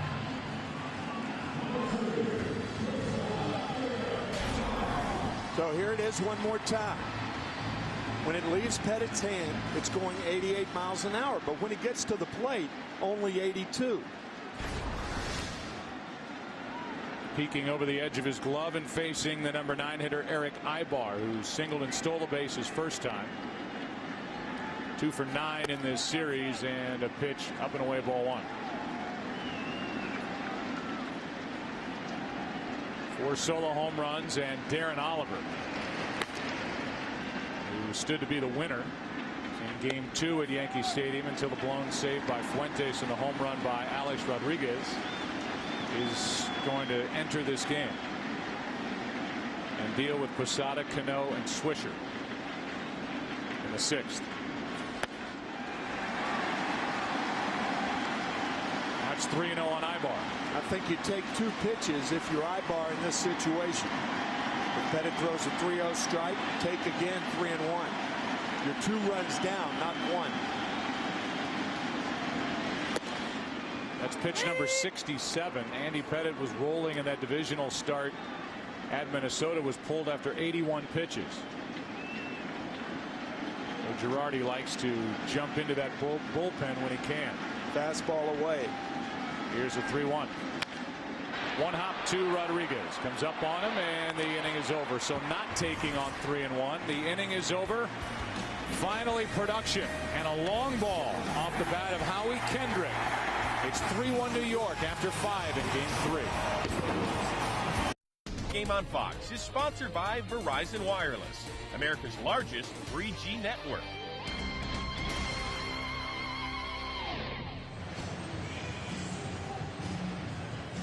New pitcher into the game, Darren Oliver, takes over the lefty for Jared Weaver, who went 5 innings, allowed 3 runs on the 3 home runs.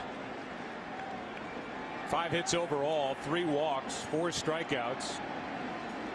And Jorge Posada will turn around, bat right-handed against Oliver.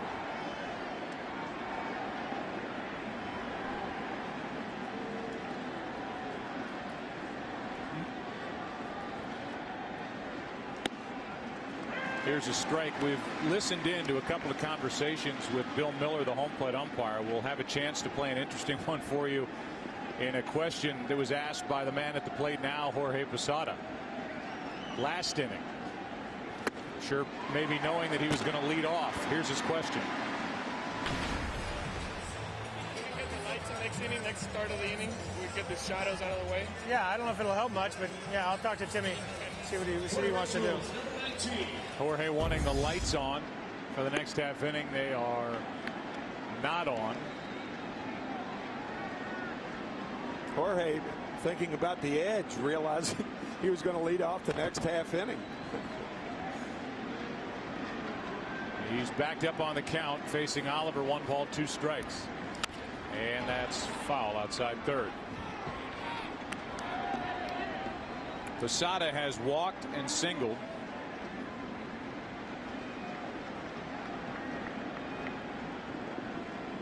On deck is Cano and then Swisher.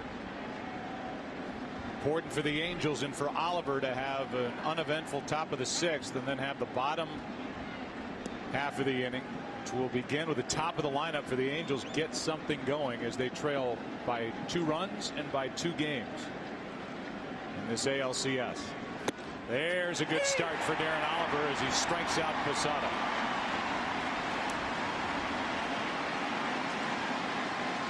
Tomorrow night, it's game 4 of this 2009 American League Championship Series. Coverage begins at 7:30 Eastern, 4:30 Pacific in high definition, only on Fox, in a matchup of Scott Kazmir, the lefty, and CC Sabathia.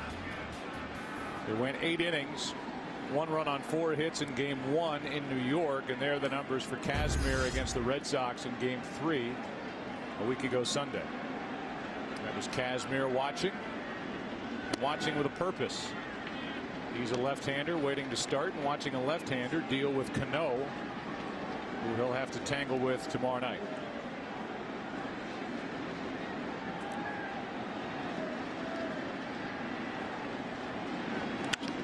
Left side in the hole. It goes up the wrist of Eric Ibar and into left.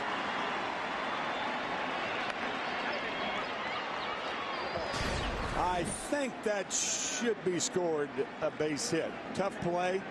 Even had he come up with it, even though Ibar has a strong arm, it would have been a tough play to get Robinson Cano, who runs well. And it is a base hit. 1 on 1 out for Cano, his 2nd hit of this LCS. He's now 2 for 11.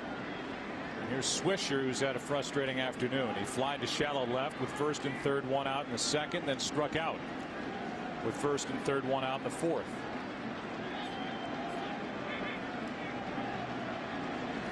Inside corner, strike 1. Good pitch from Oliver. Joe, the Angels obviously very much in this game, but if they do lose, they realize, and everybody in and around baseball knows, understands, that only one team in the history of the game has ever come back from a 3-0 deficit. And that, of course, the Boston Red Sox back in 2004. This is for the Yankees, their first LCS since that collapse.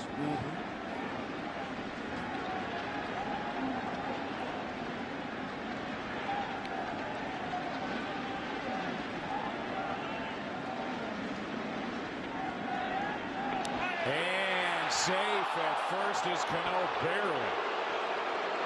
That was close. Very close.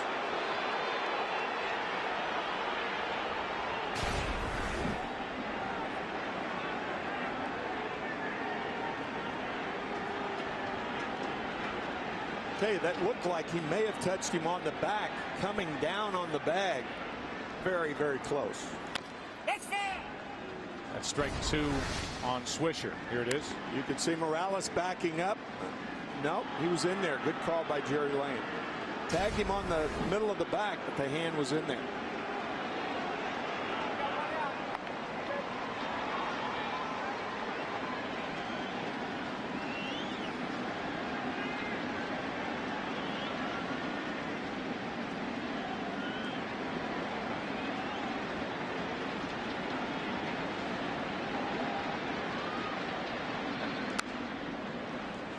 Backing out of play. Darren Oliver is 38. He's born in Kansas City, now lives in Texas. One of the real good guys in Major League Baseball and a valuable part of this Angels roster. His dad, Bob, played in the big leagues. So he grew up around the game. And Bob, Darren's dad, led the Angels with 19 home runs back in 1972. 19 home runs.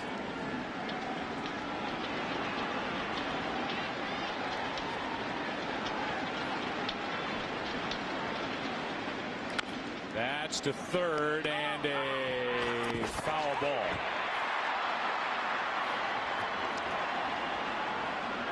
Foul ball. And the count remains 1-2 on Swisher.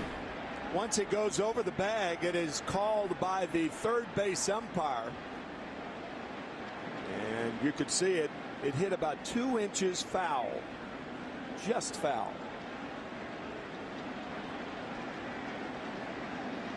Home plate umpire calls anything in front of the third base bag or in front of the first base bag, and the line umpires call anything after it crosses the bag. And Swisher's fooled by Oliver. That's out number 2. 2 strikeouts in the inning for Darren Oliver. Very deceptive changeup to get Swisher.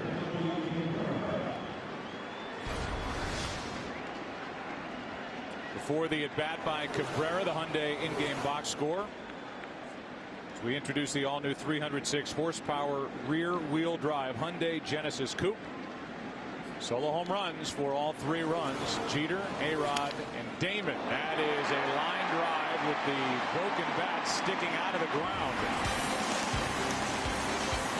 Rob Thompson picks it up, goes back to the bat rack. 3-1 into the bottom of the 6th. Top of the order coming up. Andy Pettitte back to work. Top of the order for the Angels. Starting to get desperate for the Angels, even though it's only a 2-run game. It's 3-1. Figgins is 1 for 2.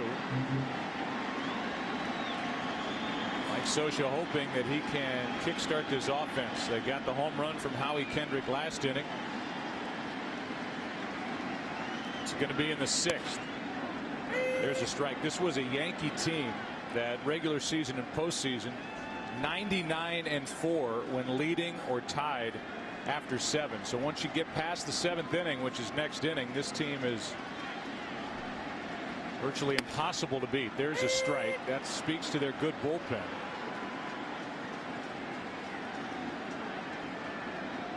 It's the best winning percentage. 99-4. 1920. It's outside. That's considered more the live ball era, and there was one guy more than the others responsible for changing the name of that era in 1920. That was 1 year after World War I ended. It's a long time. Here's a 2-2. Figgins.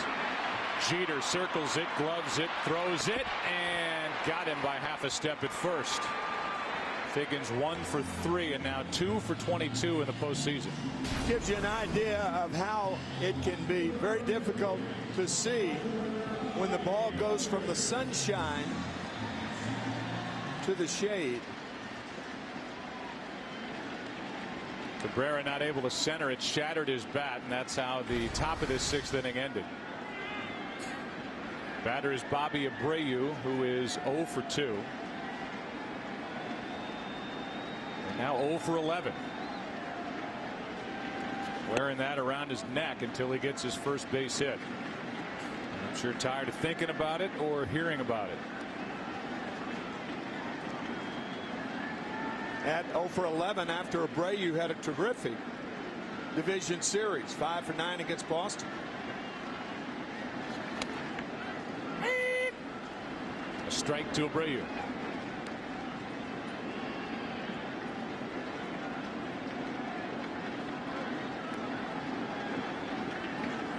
Andy Pettitte has not had a 1-2-3 inning all day. He's allowed 1 hit in each inning.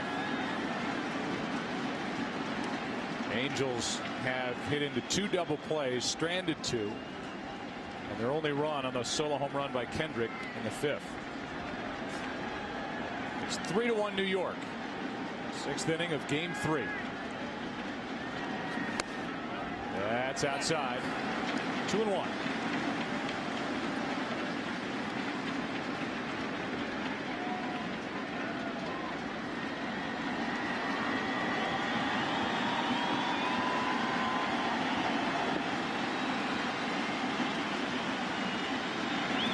And now 3-1.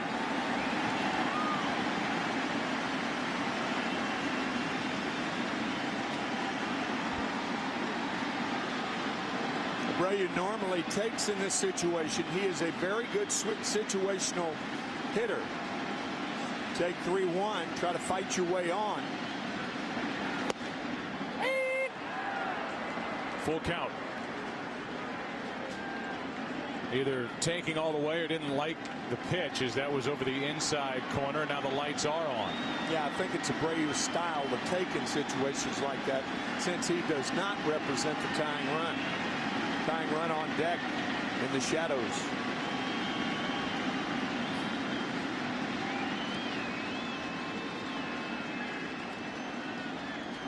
Abreu also one of those guys who does not mind at all hitting with 2 strikes. No.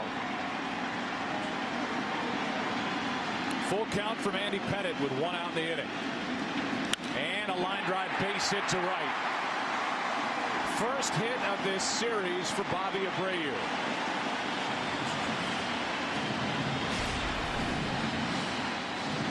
Got a fastball down the middle and drilled it to right field. And now the Angels have the potential tying run at the plate.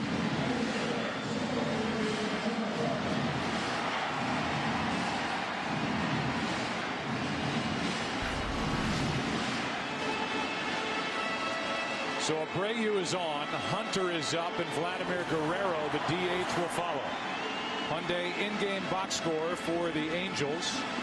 See some hits mixed in there, but only 1 extra base hit as we introduce the all-new 306 horsepower rear-wheel drive Hyundai Genesis Coupe.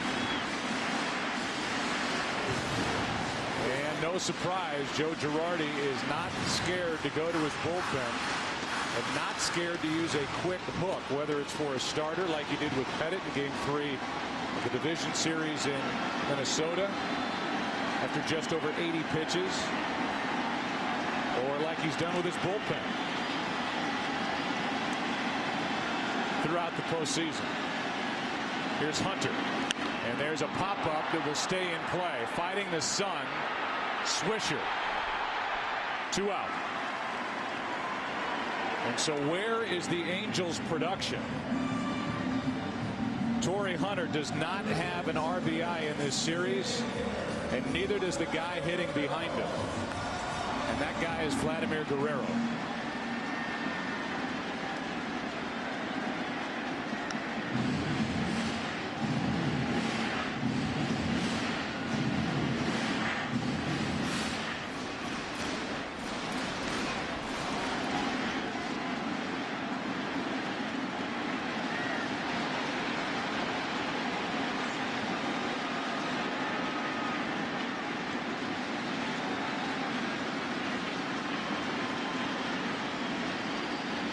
Tying run at the plate, Guerrero. Oh.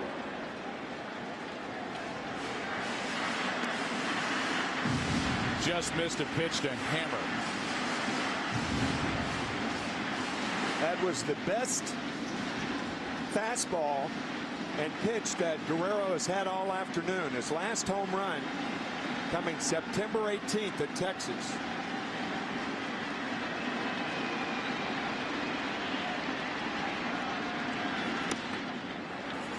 Ken Rosenthal, you talk to scouts. How do scouts view the swings of Guerrero and how the opposition's pitching him right now?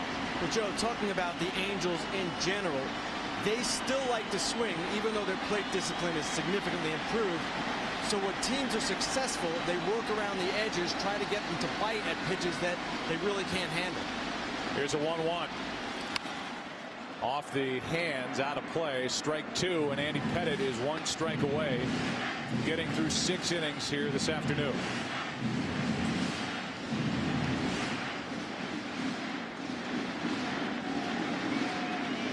Thunder sticks in the stands. What the Angels are looking for, thunder sticks on the field.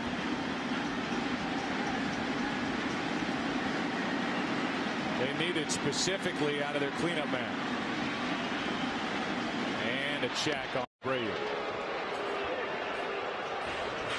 Vladimir was up his last time in the 4th inning after a hit by Hunter, but Hunter left too soon and was lost on the bases.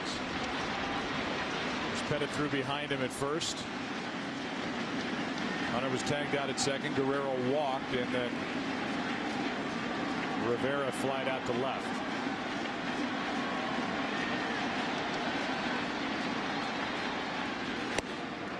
Wouldn't chase it. 2-2.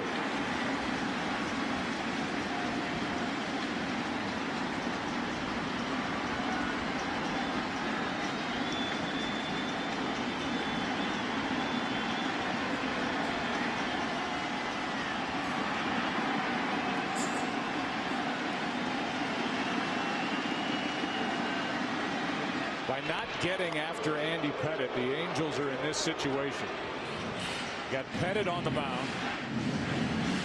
You've got Chamberlain starting to get loose in the bullpen. You've got all those arms out there that can be dominant for the Yankees. And the Yankees have CC Sabathia preparing for a start tomorrow night. Well, the Yankees lead this series 2-0. The Angels need something right now. Still 2-2 on Guerrero. Also in that mix, the dominance of Mariano Rivera, who was prepared for yet another 4-out save. Rivera has been peerless throughout the postseason. He's appeared in all 5 games, 7 innings of work, no runs. Interesting visit from Joe Girardi. With a count of 2-2, goes jogging out to the mound to talk to Posada and Pettitte. Now he's talking to Posada. That's an ex-catcher talking to an active catcher and telling him what he wants him to do, what to put down. And my guess is that he's reminding Posada, you don't have to throw him a strike. Expand the strike zone. Way down and in, away. Curveball.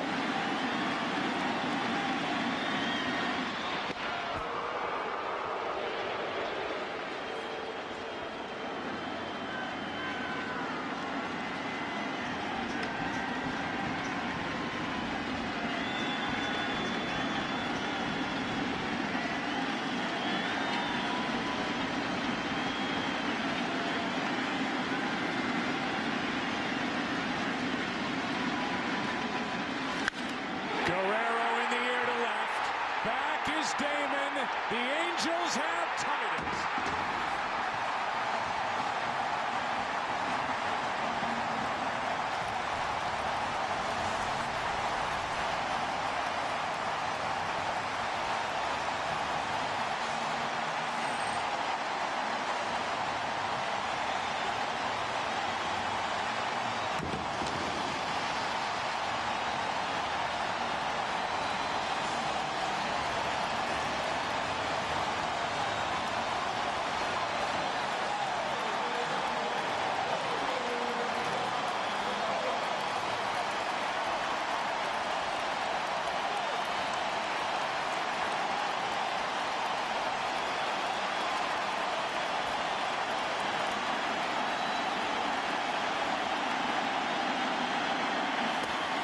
Strike one on Rivera.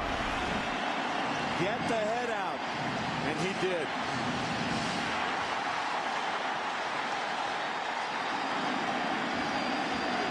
And you talk about a reward for your manager. He's had people ask him why he won't take Guerrero out of the cleanup spot, if not the lineup altogether. He has stayed with his regular group, and Vladimir just electrified that dugout. Certainly no reward for the other manager. Joe Girardi had just gone out to talk to Pettitte and Posada. You almost know Joe told Posada and Pettitte, don't throw a strike. Don't throw anything near the strike zone. But it was too near the strike zone, and Guerrero ties it. Now a pop-up on the right side. Cano ends the inning. Top of the order gets it done, and in particular the cleanup man. First home run since September 18th. Watch it fly, Vladimir. Tied at 3. Back after this from your local Fox station. Top of the order for the Yankees, 7th inning now. Jeter, Damon, and Teixeira against Darren Oliver. 3-3 game. All of the runs scoring on home runs. Jeter started it with a blast in the first inning into the Yankee bullpen. Strike one from Oliver.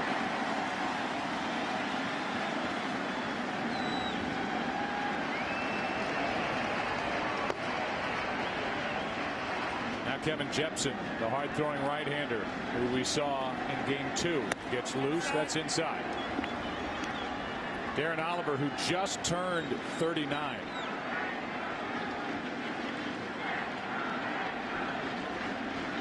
Struck out 2 in his first inning of work in the 6th.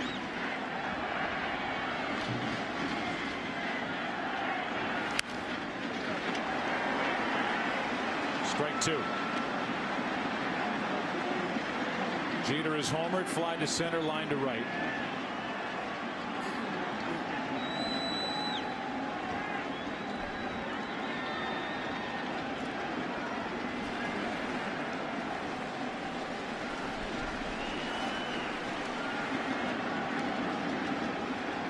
A-Rod due up 4th this inning.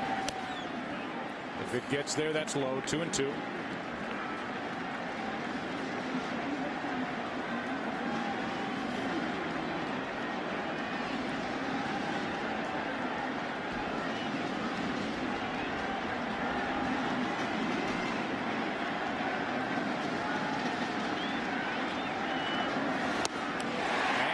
Strikeout for Oliver, his 3rd. An inning and a 3rd. And the breaking ball gets Derek Jeter.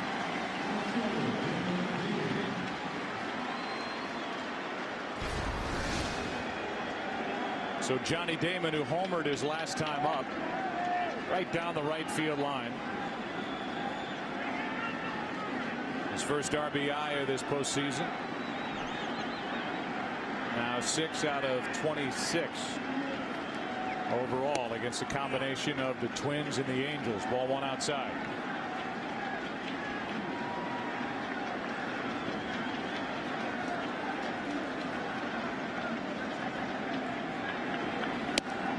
Ball 2 outside.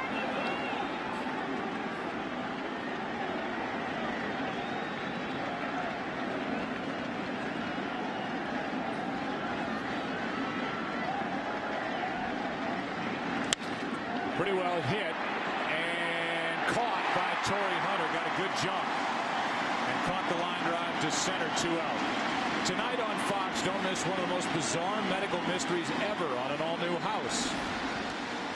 Then Dr. Cal Lightman must prove a murder suspect's innocence while being held hostage on an all-new Lie to Me. After House tonight here on Fox. Here's Teixeira. 0 for 2 with a walk. And just 1 for 12 in this series. Strike 1. The Angels will have Morales, Kendrick, and Napoli.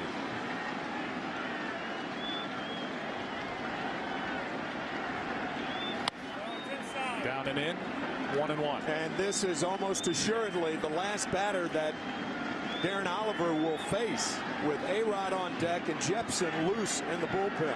No way do you allow Oliver to pitch to A-Rod. Unless Teixeira's on at second, you put A-Rod on at first, and then you pitch to Matsui. But Jepson ready.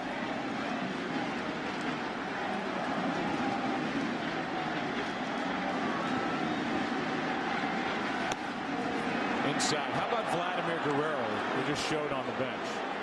All those years, all the production, had hit 1 postseason home run over the years. It came back in the division series in 2004. A swinging strike on Teixeira in a full count. Hit a grand slam. That was back in 04. He hadn't homered this year since the 18th of September. And against Andy Pettit, ties the game in the bottom of the 6th with a 2-run shot. A walk keeps the top of the 7th inning alive. And that's going to be it for Darren Oliver. An inning and 2/3 with a walk, 3 strikeouts for Darren Oliver. A-Rod coming up. Jepson coming in.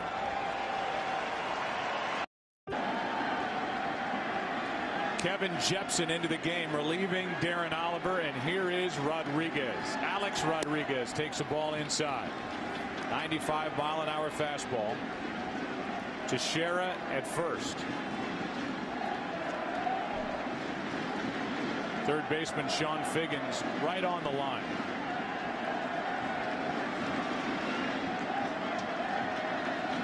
Top of the 7th, tied at 3, and that's ball 2, 2-0.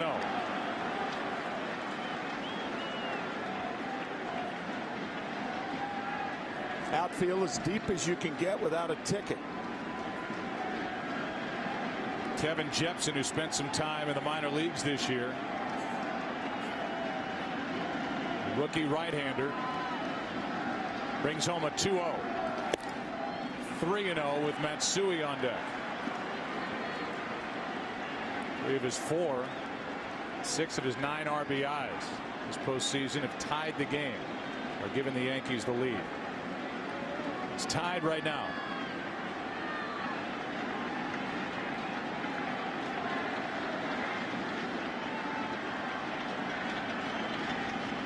The 3-0. 3-1.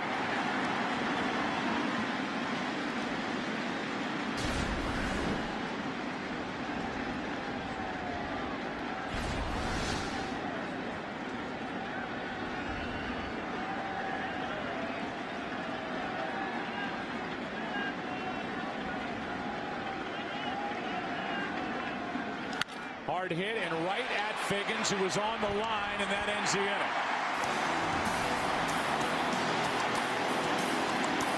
Right on the third baseline. Time to stretch. What a game. 3-3, game 3 in Anaheim. Today's game on Fox is sponsored by Ink, the new business card from Chase. Make your mark with Ink. By DirecTV. No one else has all your favorite channels in HD. And by Chevy and our award-winning cars, trucks, and crossovers. On the strength of a 2-run home run by Vladimir Guerrero in the 6th, we're tied. Here is the game's summary brought to you by Verizon. Game 1, all CC Sabathia. 8 innings, 1 run, 4 hits. Game 2, 13 innings. Alex Rodriguez tied it in the 11th, and an error ended it. Committed by his Turris at second base. 4-3 the final. And now today, game 3. 3 home runs for the Yankees to build a 3-0 lead. Jeter, Rodriguez, Damon. But Guerrero with 1 on, 2 out, 6th inning. Goodbye. And a 3-3 game. From the sunlight to the shade to the bullpen.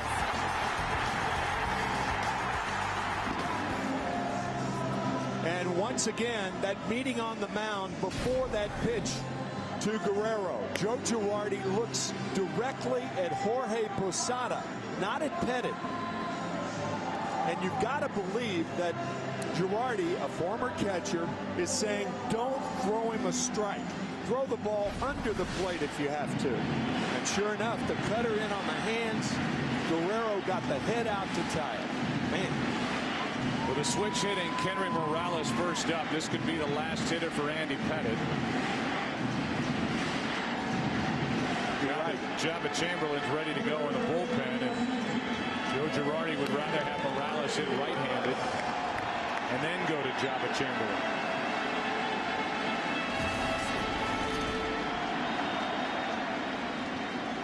And then Mike Scioscia has the option of bringing in Maicia as Turris or allowing Kendrick to hit against the right-hander. I would think he brings in as Turris if Pettit gets Morales out.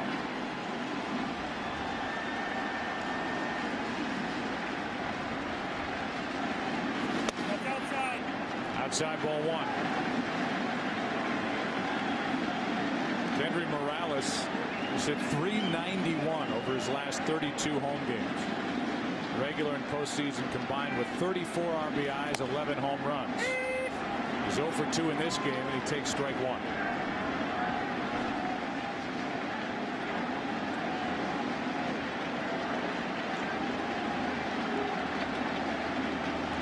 .3 in the 7th. Ball 2 from Andy Pettit.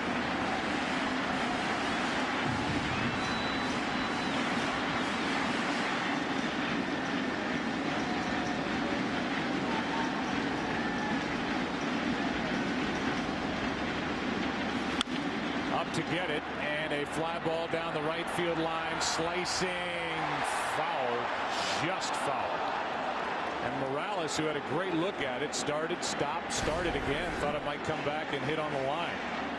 And it didn't miss by much. Normally that ball hit down the right field line by a right-handed batter will tail into the stands. But Morales, as you can see, playing the umpire, and that ball is just foul by about 4 inches. 2-2 the count.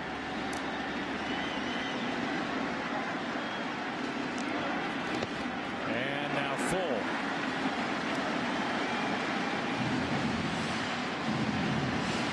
You know, the interesting part of it is Morales doesn't do a ton of running. You certainly lose that weapon of Andy Pettitte keeping runners close at first base. That's exactly right. When you take him out. Yep. Here's a 3-2. And a line drive into left field. Damon to his right. Reaches up and grabs it. And that's it for Andy Pettitte. 6 1/3. He cannot get the win. A 95 pitch day. And Joe Girardi is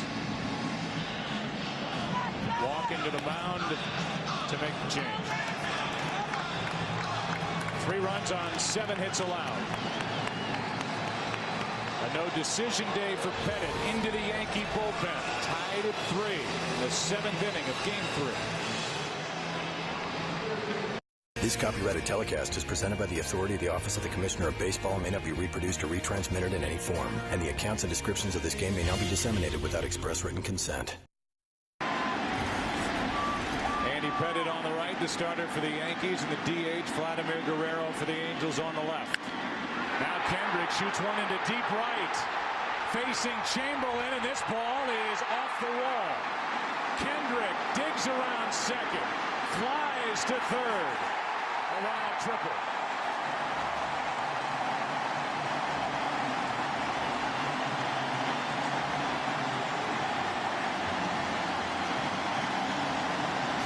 There's a saying in baseball that triples are earned when you run hard out of the box.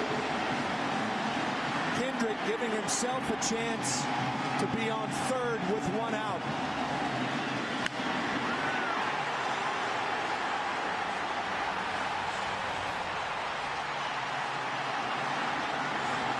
Little leaguers and big leaguers take note.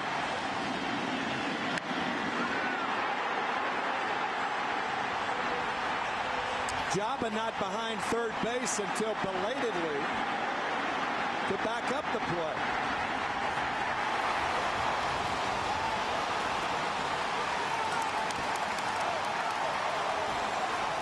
So Howie Kendrick, who has a home run, now a triple, has put himself 90 feet away with 1 out. Joe Girardi pays a quick visit as Mesa Torres doesn't bat for Kendrick, but he does come off the bench to bat for Napoli. Kendrick, who came in hitting .423 in his career against Yankee pitching, #1 among active players. He's 2 for 3 with a homer, a triple. The infield is in. Ball 1 outside to Torres. It was Mesa Torres who tried a squeeze bunt in the 9th inning at Fenway Park, Game 4 of last year's division series. Mike Scioscia was criticized for that, but he casting criticism to the wind. As Torres flies one into deep right. That'll put the Angels on top for the first time today. 4-3 LA.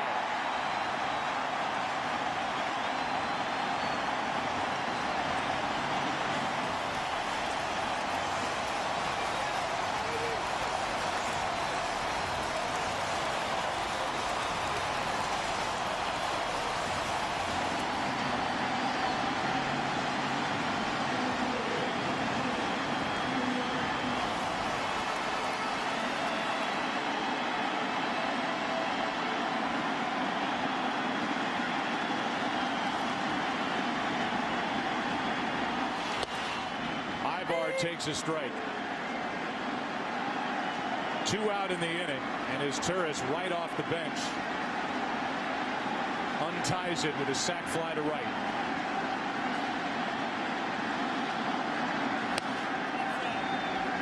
what Mike Socia does now, he leaves his tourists in the game for better defense, takes Kendrick out, and puts Jeff Mathis behind the plate.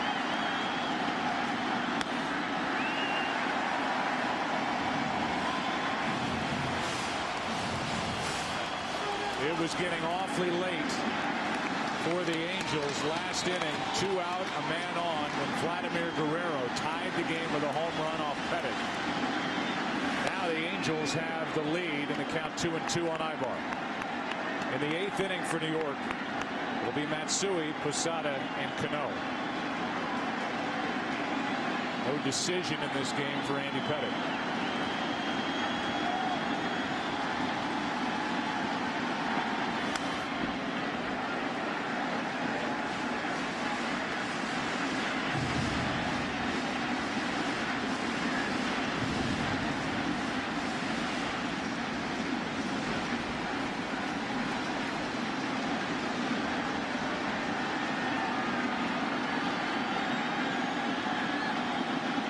Another 2-2 from Chamberlain, not close.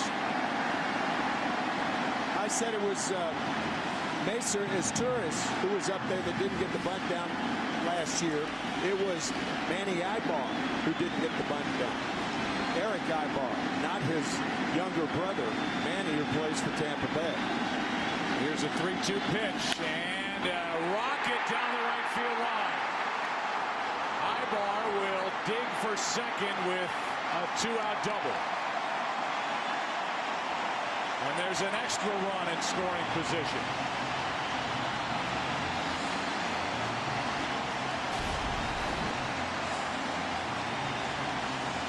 Jabba Chamberlain tried the slider to Eric Ibar. Ibar doubles down the right field line, and now the Angels trying to tack on another.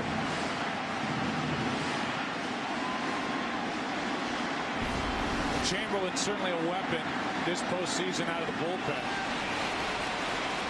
But after a year in which he was used as a starter, he does not have that dominant look to him like he had when he burst onto the scene in 07.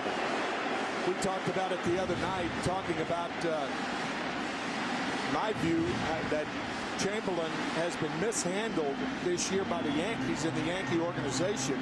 I had a conversation with Brian Cashman, the general manager of the Yankees, this morning, and he said, you know, that was an organizational decision, but we conferred with Dr. James Andrews in Birmingham, and we wanted to err. If we erred with Jabba Chamberlain, we wanted to err on the side of caution. And if that's erring, so be it. Jabba Chamberlain came on to try and get 2 outs and keep it tied. He's allowed a triple, a sac fly, a double, and now he's gone. Damaso Marte will enter with Sean Figgins coming up. Angels lead for the first time here in Game 3, 4-3 in the 7th. Yankees started this day, the pitching staff's ERA of 1.59. It has sprung a leak the last 2 innings. A 2-out, 2-run shot by Guerrero against Pettit. An action here in the 7th against Jabba Chamberlain. Now Marte. And one pitch gets Figgins to fly to right. Fighting the sunshine is Nick Swisher. And the Angels settle for 1 after the Rally Monkey made its scoreboard debut here in the ALCS of 09. 4-3. LA on top after 7. Napoli was lifted for the pinch hitter is Turris. Jeff Mathis takes over behind the plate. And a breaking ball from Jepson misses for ball 1. Jepson finished off the top of the 7th by getting Rodriguez on a force out at second base. A grounder hit the 3rd. Matsui first up. Then Posada and Cano as the Angels have their first lead of the day, 4-3.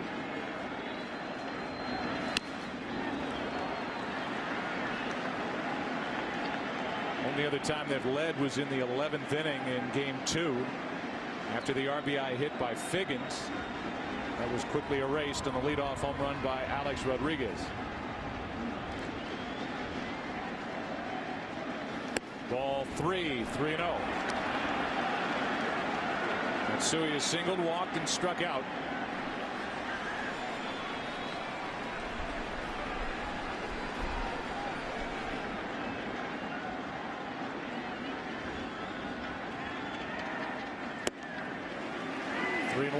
Now it's Matsui's time to choose an inside fastball and try to jerk one. Hitters refer to that as a free swing. 2-0, 3-1. And he draws a leadoff walk. So the Yankees get a good start to their half of the 8th inning. Tomorrow night, game 4 of this ALCS in a matchup of Scott Kazmir and CC Sabathia. Coverage begins at 7:30 Eastern, 4:30 Pacific in high def, only on Fox. Here comes Mike Butcher. Out comes a pinch runner, Brett Gardner. Gardner runs for Matsui. And Butcher comes out to talk to Jepsen. Of the right-handers in the bullpen for the Angels, Mike Butcher saying that Matt Palmer has the best move to first base, and that obviously comes into play since the speedy Gardner is on at first base. He's in there to steal a base. It's a matter of what situation he chooses. But Jepsen is not as quick to first base as Matt Palmer, and that's what Butcher's out to talk about right now. Make sure you pitch to the hitter and don't be consumed with the runner at first base. If he gets a jump, he's going to steal the base. Further, you have a new catcher in the game. Gardner during the regular season stole 26, was caught 5 times. Gardner does try to run. You got a guy behind the plate who's not really that loose.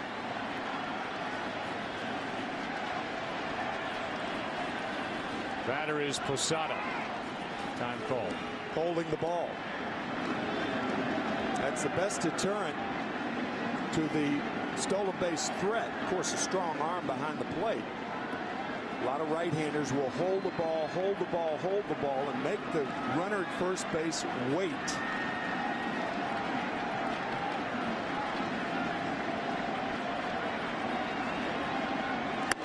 Strike one to Posada. Jorge Posada has walked, singled, struck out.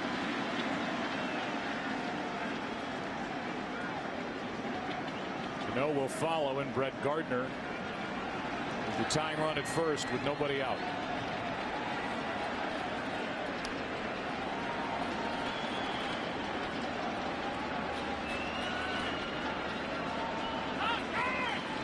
Doing it again, holding the ball, and time called by Posada. And the one thing you don't want to do is hold the ball so long that it messes your rhythm up. A certain rhythm to pitching, a certain rhythm to base running.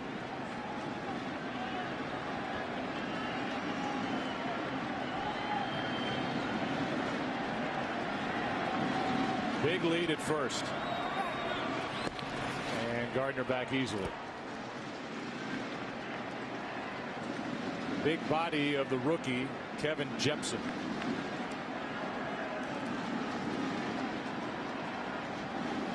.6'3", 220.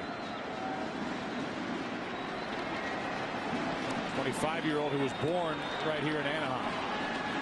There goes the runner. Pitch out, throw down, and got it.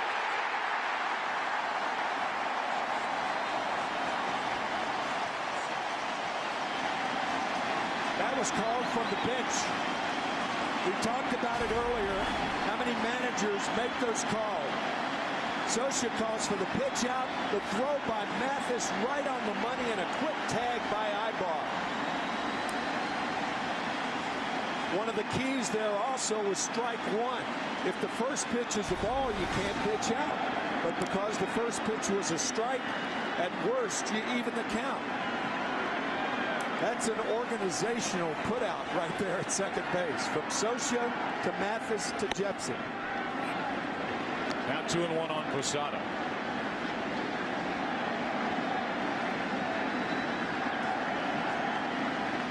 Talk about guessing right.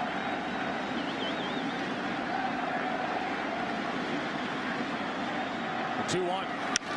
Hit well into center field. Back is Hunter at the wall. This ball's gone, and the game is tied. 4 solo home runs today by New York. And Posada gets his second of this postseason.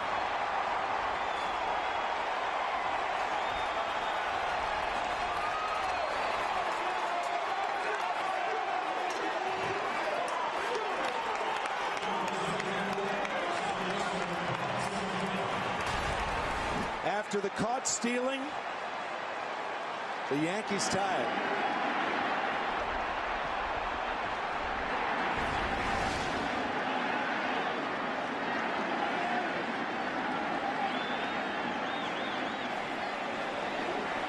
So Gardner made the out, and Jorge Posada took one out to tie it 4-4 here in the 8th.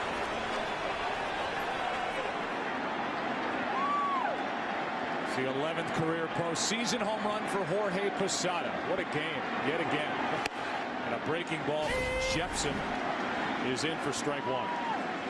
4-seam fastball inside part. Not for long.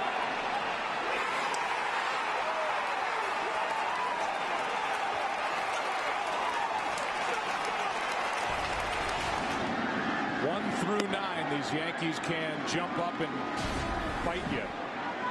And this was out of the number 6 position. 4 solo home runs. Jeter, A-Rod, Damon, Posada. Now Cano is on, representing the go-ahead run in the 8th with only 1 out. Right now there is no action for the Angels in their bullpen, as Mike Scioscia will tell Mike Butcher to get onto the phone in a hurry. Mathis out to talk as Nick Swisher can turn around what has been a frustrating day at the plate. He's flied out, struck out twice, and Jason Bolger, the right-hander, will get loose.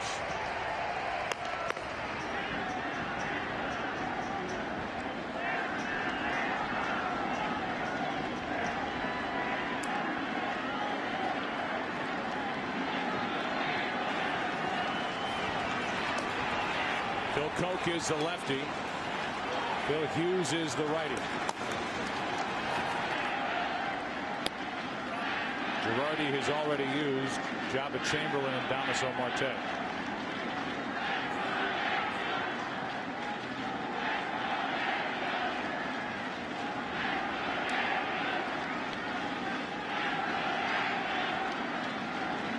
The Yankees have been popping home runs in the postseason like they did during the regular season when they led baseball with 244.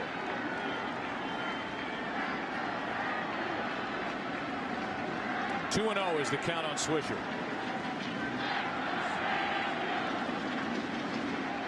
Go ahead run at first with 1 out. Good speed with Cano aboard. There's a strike. 2-1.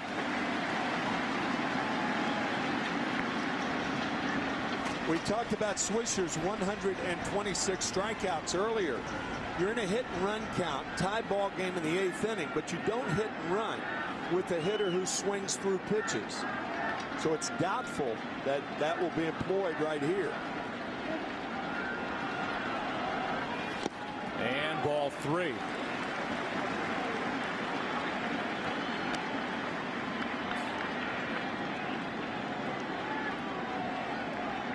Three balls and a strike on Nick Swisher. First year in a Yankee uniform. Traded to New York from the White Sox. 249 during the regular season. 29 home runs. 82 RBIs. Fastball away. And a walk. Second of the inning.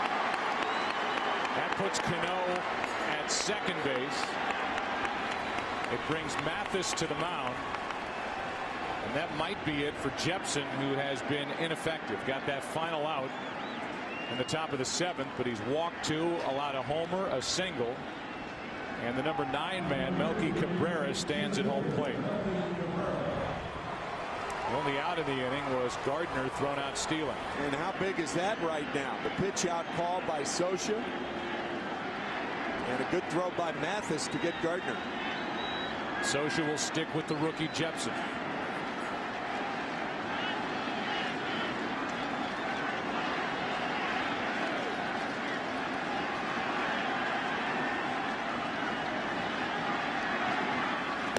Breaking ball for a strike.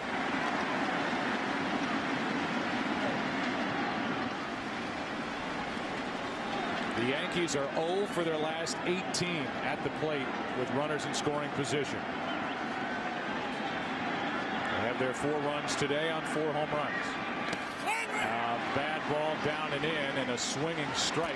Good job by Mathis to keep it at the plate. Really good job by Mathis. Not insignificant when you consider that Cano could have gone to third base. The block by Mathis to deaden the ball and keep it close enough to hold Cano at second base.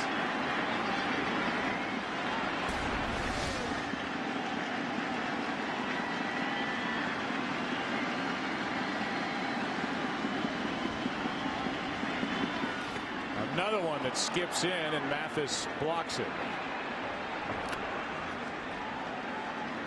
We saw that collision in game 1 of Alex Rodriguez bowling over Mathis.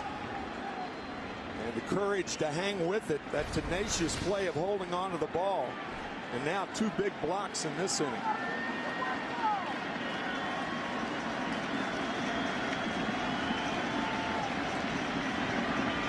That's into the dugout, and a dangerous foul ball in the direction of Johnny Damon and Alex Rodriguez.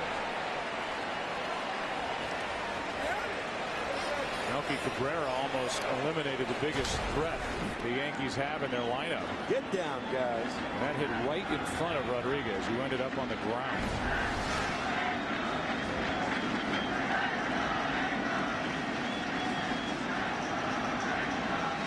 And a swinging strike for out number 2. So a strikeout for Jepson on a breaking ball. And again, Mathis smothering it, a pitch in the dirt. He's all over the place back there. And so here's Jeter.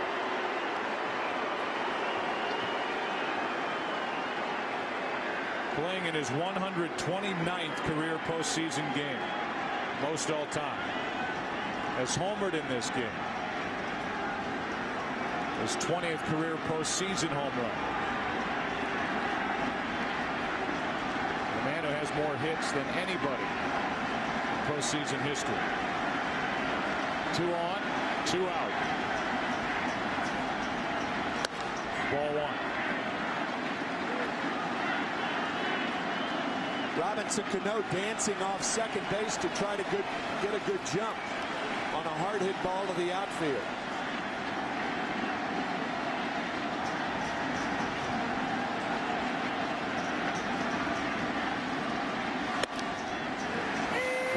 Strike.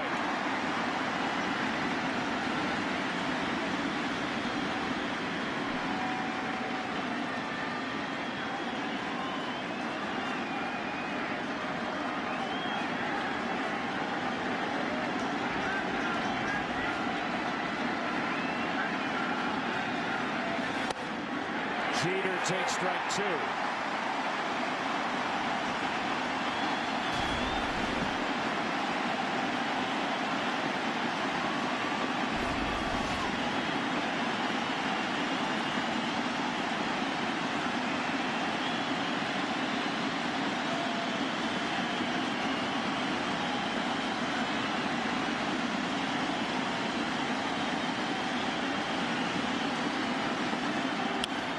To Jepson. The rookie got out of further trouble. Jorge Posada ties it. Top of the 8th. Game 3. Today's game on Fox is sponsored by Travelers. Insurance in sync. By Corona. Kick back and relax with an ice-cold Corona in lime. Relax responsibly. And by BlackBerry.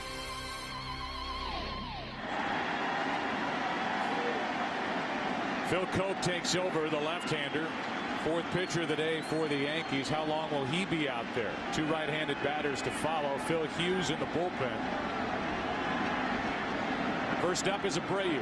Finally got his first hit of this series his last time up, and scored on the 2-out home run by Vladimir Guerrero. Now Fuentes getting loose in case the Angels get a run, or maybe no matter what they do, whether it's tied going into the 9th inning with the 2, 3, and 4 hitters coming up for New York in the 9th. Abreu out of the way of ball 1. Bobby Abreu came in hitless. Vladimir Guerrero had a couple of base hits. Combined 2 for 20, no RBIs, 1 run today. Different story. There's Phil Hughes. This could be one and done for Phil Cope. Absolutely. 1-1. And that's in the air to center. Good start to the inning. The ball gets all the way to the wall. Abreu will dig for second. On his way to third, and now he stops. Throw behind him, 1 out. A base running mistake yet again by a Yankee opponent. He went too far, and there was Derek Jeter waiting to take the throw and the tag for the out. A monumental mistake by Abreu. Cabrera was swung way toward left field, and yet another heads-up play by Derek Jeter. His 3rd of the postseason. Abreu blunders by rounding second too far, and Jeter makes the play, and we're going to have a pitching change. And a heads-up play by Teixeira to get down there and cover. Cano was out in the outfield as well, and the play goes 8-6-3 with Teixeira making the play and the tag. So another base running gaffe by a Yankee opponent. This time it's the veteran Bobby Abreu. Phil Hughes coming out of the bullpen. A missed chance there. Abreu went too far and couldn't get back.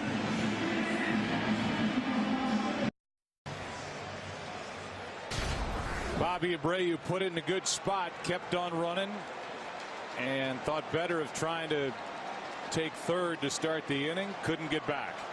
Well, you might wonder, where was Robinson Cano on that play? Why Teixeira at second base? Well, Robinson Cano was the first cutoff man, just in case Melky Cabrera misses the cutoff man, which he did, and it was to Jeter who threw to Teixeira covering. Man. So now Phil Hughes comes into the ball game and will deal with Torrey Hunter, breaking ball in for strike 1. High heat, strike 2. They talk about it in football all the time, Joe, that guy with the nose for the ball. He's always where the ball is. That's Derek Jeter. There's no doubt about that. And this time of year in October, he's made some plays. And 3 pitches and a strikeout of Torrey Hunter. 2 out. You saw the play today, the assist by Jeter. Game 2 of the LDS. In the 4th inning, runner rounding third, Jeter makes the play, makes the tag before the run counted. Then in the 8th inning of game 3, Nick Punto, Jeter looks him back at third base, throws to Posada. Posada completed the play, but it was Derek Jeter who made the heads-up play of coming home. Here's Guerrero, who has the 2-out game-tying home run back in the 6th. He has a single, a walk, the homer. Strike 1 from Phil Hughes. Again in the 9th inning. The Yankees will have Damon, Teixeira, and Rodriguez. The first 2 hitters before Rodriguez, despite their recent history with A-Rod taking Brian Fuentes out of the park the opposite way in the 11th inning of game 2. But a lefty Damon, a switch hitter who's more powerful left-handed in Teixeira, we could see Fuentes in a 4-4 game.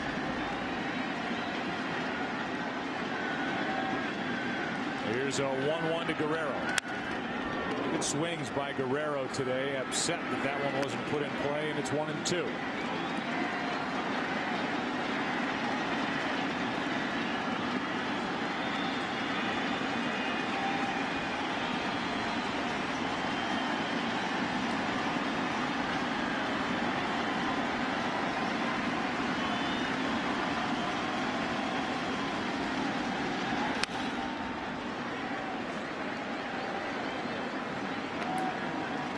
Still 1-2.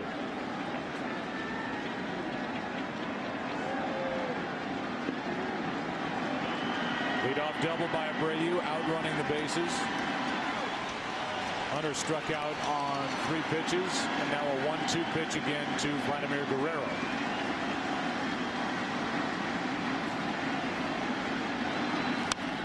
And a chopper to third. A-Rod gets a true hop and throws high and out as Teixeira does it again.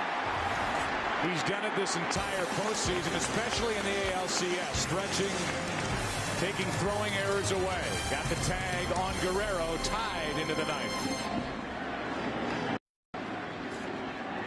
A mixed reaction for Brian Fuentes as he entered the field, getting announced here at Angels Stadium. Blew the save in Game 2. Blew 7 saves during the regular season.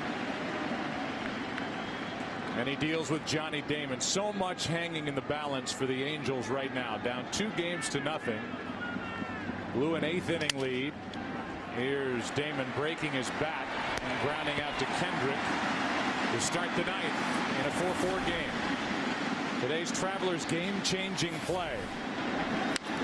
It happened on the bases after the double by Abreu, and the play going 8-6-3 with Jeter in the middle, Teixeira on the tag, and only the second putout that scored 8-6-3 in postseason history.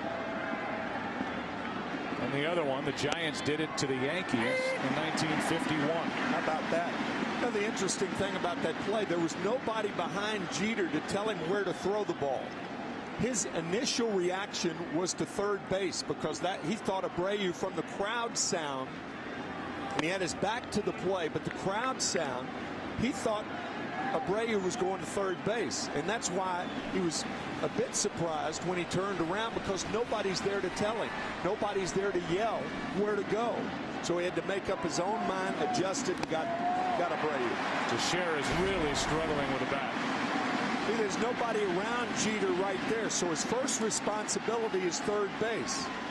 So he looks toward third, stops, goes to second. Teixeira set up at 1-2. He's walked twice. He's 0 for 2, 1 for 12 in this series.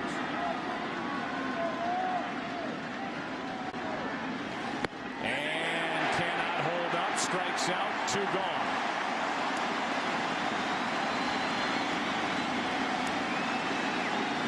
One-run Angel lead in Game 2. And everybody was saying, well, how can you pitch to A-Rod in this situation? You got to walk him. That was leading off the inning. And now Mike Scioscia's out to talk to Brian Fuentes, and that was the home run by A-Rod to tie the game. They won it in the bottom of the 13th.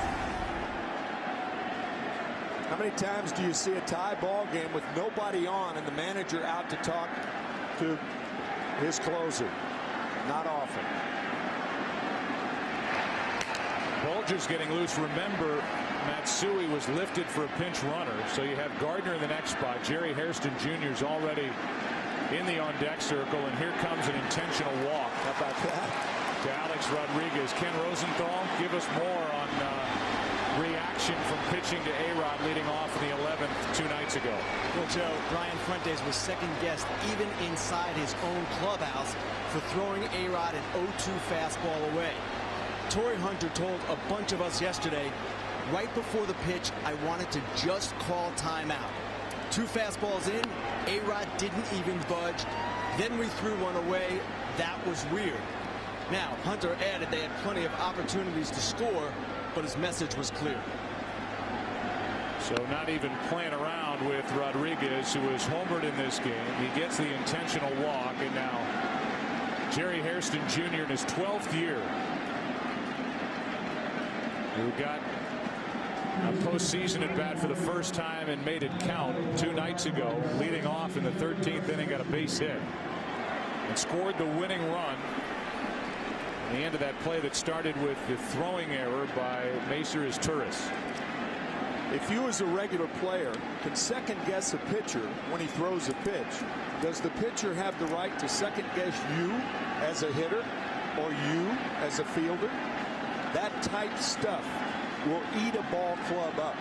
That second-guessing pitchers and all that second-guessing going on, that's highly uncharacteristic of an Angel clubhouse. Rodriguez at first with 2 out. And Hairston takes strike 1. In the bottom of the 9th inning for the Angels, it'll be Rivera, Kendry Morales, and Howie Kendrick.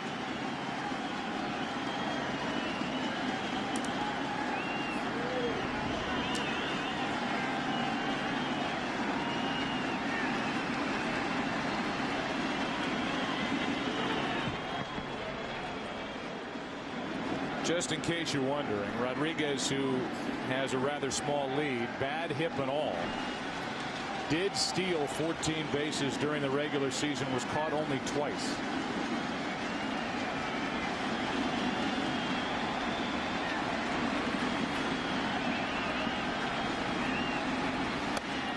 Strike 2.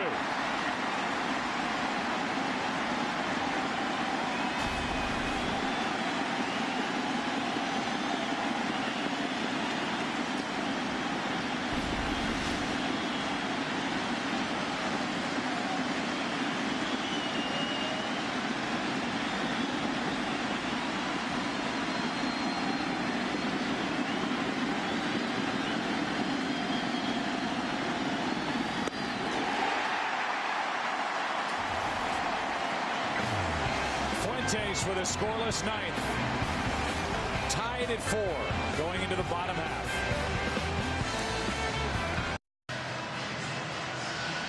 This game is tied at 4 as we go into the bottom of the 9th inning, and you come into our booth. Are we headed for extras for the second straight game? Well, if we do, it's better weather to do it. That's for sure. Played 13 innings, game 2 on Saturday night, and here we've seen really another great effort on each side. 4 Yankee home runs and base running mistake on part of the Angels, and who knows what we're in store for bottom of the 9th. 4 solo shots. The first 3 runs scored by the Angels due to the home run.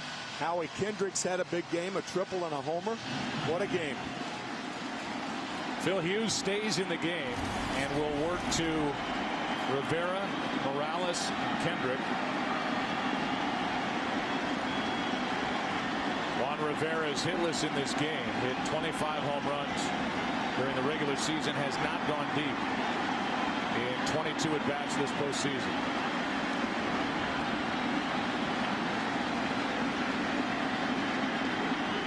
Breaking ball is a beauty from Phil Hughes. Strike 1. Very important to get the first or second hitter on. You got to get runners on before the Yankees get to Mariano Rivera. That's the way you play it. That's the way I see it.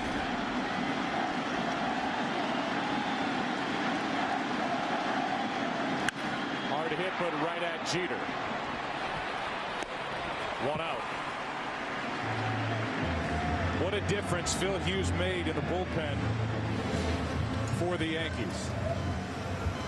He was dropped out of the rotation in June, as we remind you that right after baseball. House is on tonight on Fox, except on the West Coast. 7 starts this year for Phil Hughes. An ERA of just under 5.5. Was moved out because Chin-Ming Wong was coming back. Remember, the Yankees are without their 2-time 19-game winner, Chin-Ming Wong. He's out, injured. So Hughes goes to the bullpen. The Yankee bullpen down the stretch had a great ERA of under 3.5, and Phil Hughes in particular was 1.40 in 44 relief appearances and bridging the gap. Either a starter or other parts of the bullpen to Rivera, who deals with Morales, a Cuban-born first baseman who pounded 34 home runs, 6th best total in the American League, takes a strike. And because of that, I think Joe Girardi, again an ex-catcher, is telling Phil Hughes and Posada to stay away. Don't mess with him inside. That one's too far outside. Remember the last time Girardi paid that type visit, a home run follow by Vladimir Guerrero. Curveball. good one for strike 2.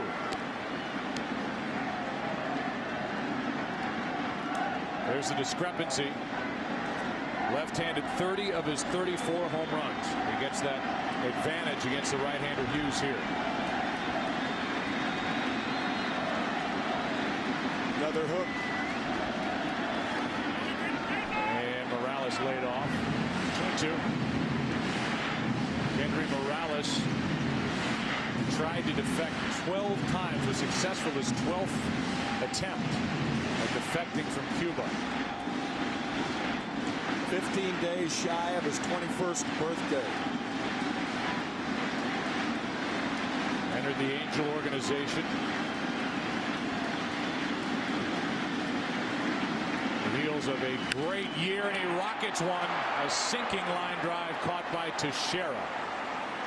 He went up, the ball went down, and Teixeira stayed with it 2 out. You talked about Sean Figgins on the line for Alex Rodriguez. Well, that's one of the reasons that you guard the line with a guy with a good curveball. The curveball's more apt than not to be pulled. Morales pulls it right to Teixeira on the line. And now Kendrick, who has homered, tripled, scored 2 runs. Had a big day. The Angels needed it, and he pops it up out behind second base. Cano is there, and Robinson Cano and Phil Hughes have just sent Game 3 into extra innings. 4-4 as we go to the 10th.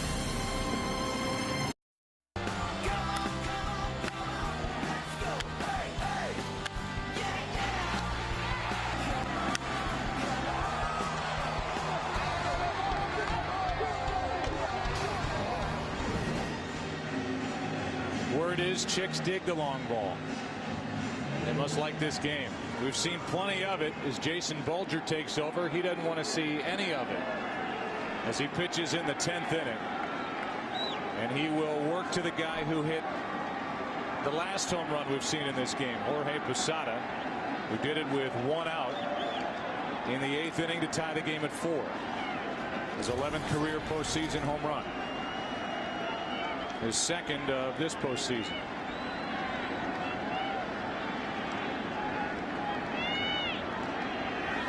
And that floats away out of the hand of Bulger, ball 1. Posada, Cano, and Swisher. If anybody gets on, Melky Cabrera, the number 9 man, against Bulger. Bulger worked in game 1. When an inning and a third walk 2, struck out 2, did not allow a hit.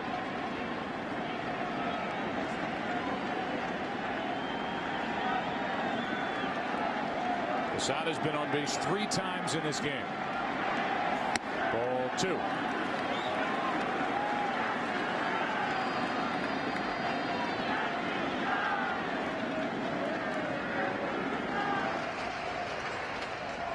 Irvin Santana gets loose.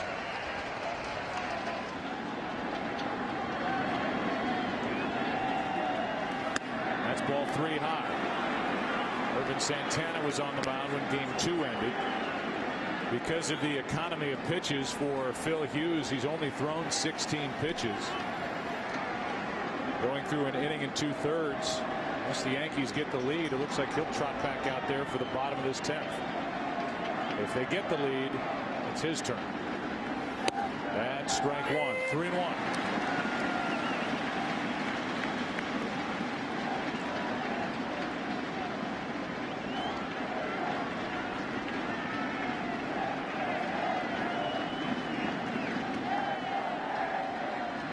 What makes things so dangerous in this situation, you can make a good fastball pitch on a 3-1 count. Posada can take it out the other way.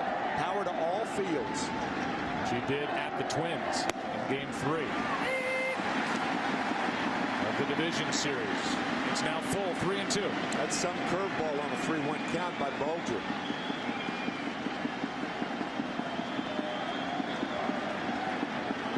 Here comes another one.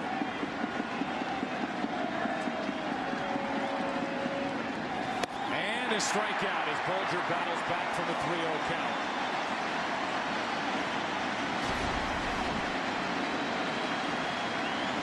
Two terrific curveballs, 3-1 and then 3-2 to get Posada.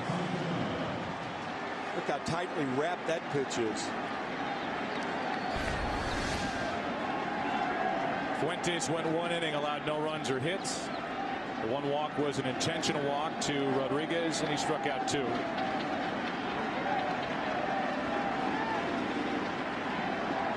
Bolger deals with Robinson Cano,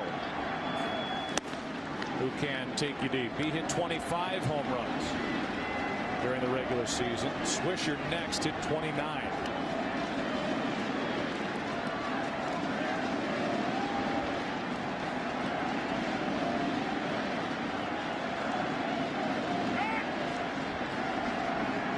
His postseason career, Cano is hitting under 100 from the 7th inning on. He does have a hit in the 8th inning today.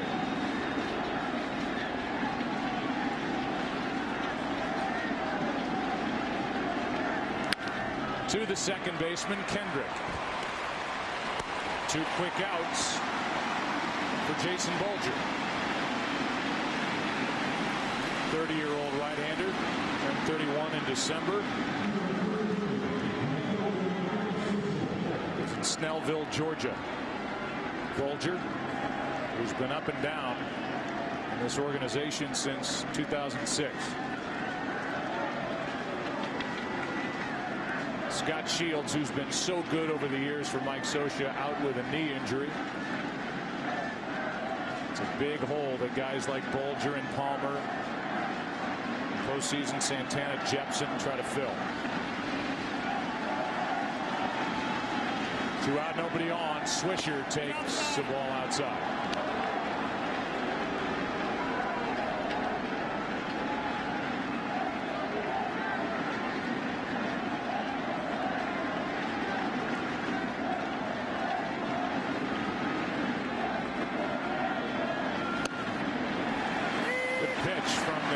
Right-hander, it's 1-1.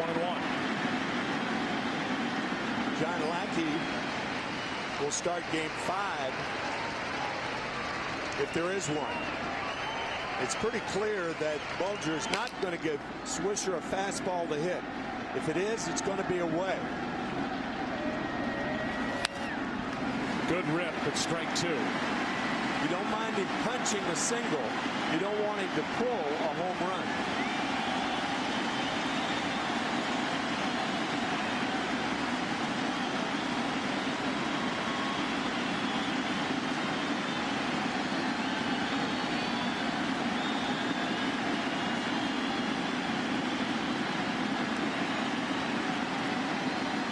Predictably a curveball.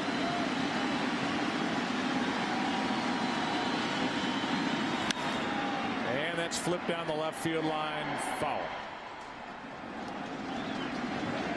The Angels in the bottom of this 10th inning will have Mathis,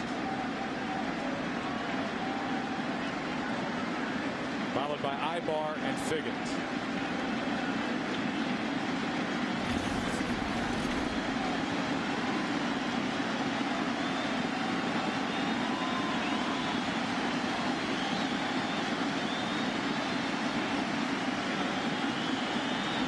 Another 1-2 and a strikeout for Bolger, and a 1-2-3 10th into the bottom half. Mathis will lead it off. Back after this from your local Fox station.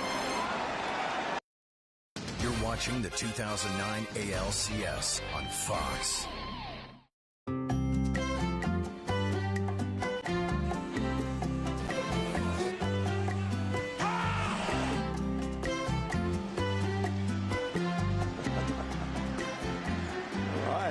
I'll be dancing if the Angels come up with a run here in the bottom of the 10th. Tie game. First up, Jeff Mathis, and Hughes has looked terrific. Strike 1 in at the knees. Mathis came on in that 13-inning game in New York on Saturday night.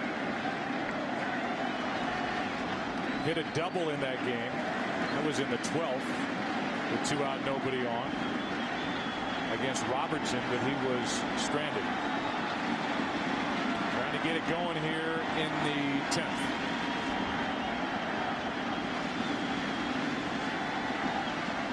last home run from Mathis, August 6th. And he shoots one into left center field. Damon on the run, won't get it. One hop off the wall. Mathis has started it with a double.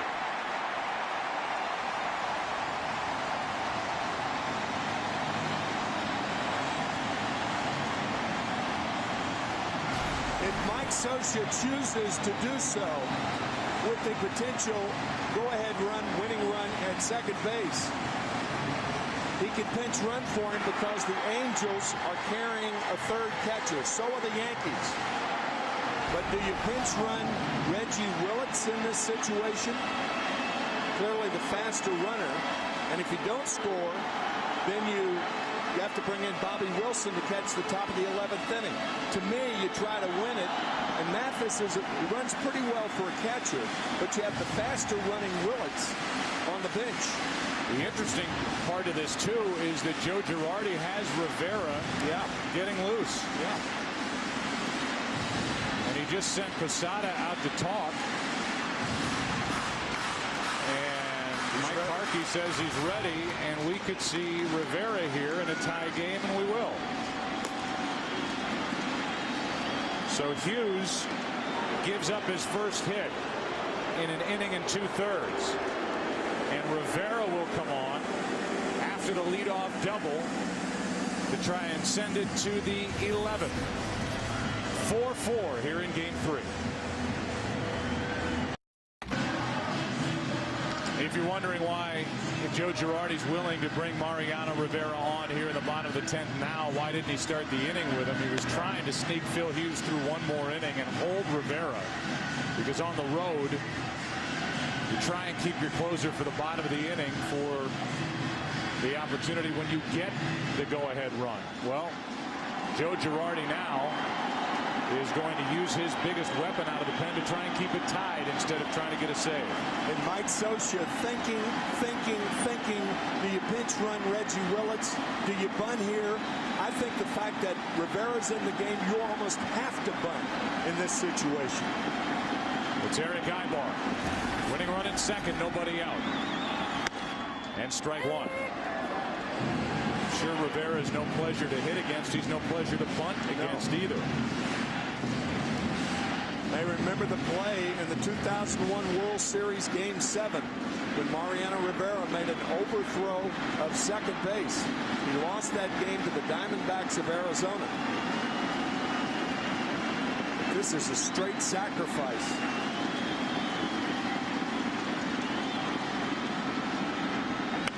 And the bunt. Rivera spins, goes to third, gets away. Ibar is safe. Mathis holds at third, and the winning run is 90 feet away, and Damon was there to back up.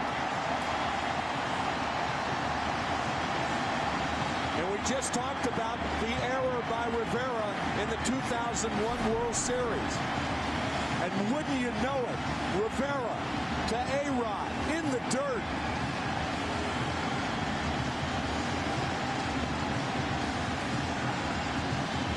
Just threw it right into the ground. They had a shot at Mathis, the catcher, who moves pretty well.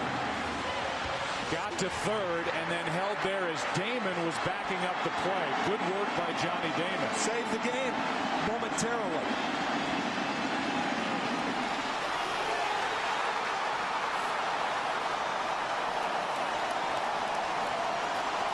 It's ruled a sacrifice, fielder's choice, no error.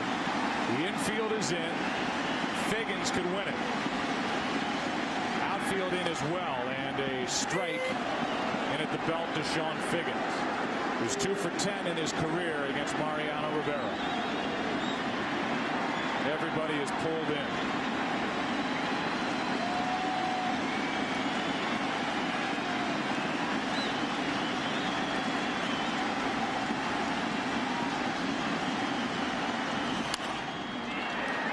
You could certainly toy even more now with pinch running Willits. That's right.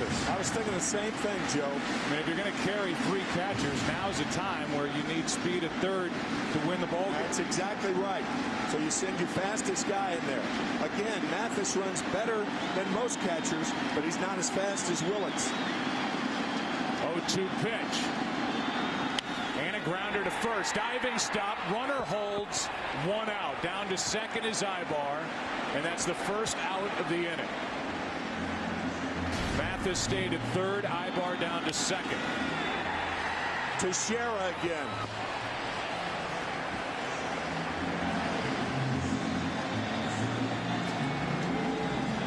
Diving all over the place. Now, regardless of whether the infield's in or not, you send the runner on a ground ball, you take a chance. And again, Willits is a faster runner than Mathis. I think you have to use Willits in this situation and take a chance. Why are you saving him? Unless he's hurt.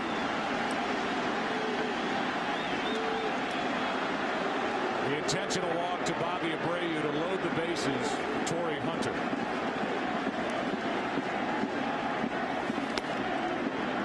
Willits appeared in the 8th inning of game 2. In the dugout not being used. The winning run is at third base. Jeff Mathis. It's going to be up to Torrey Hunter with the bases loaded, 1 out.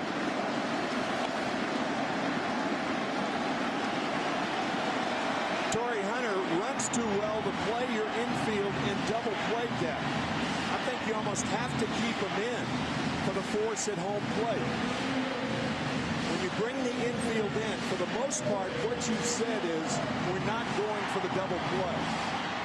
And here comes Dave Island out to talk, sure, to the infielders and to Rivera about what they're going to do. I'm really surprised Girardi's not out there now.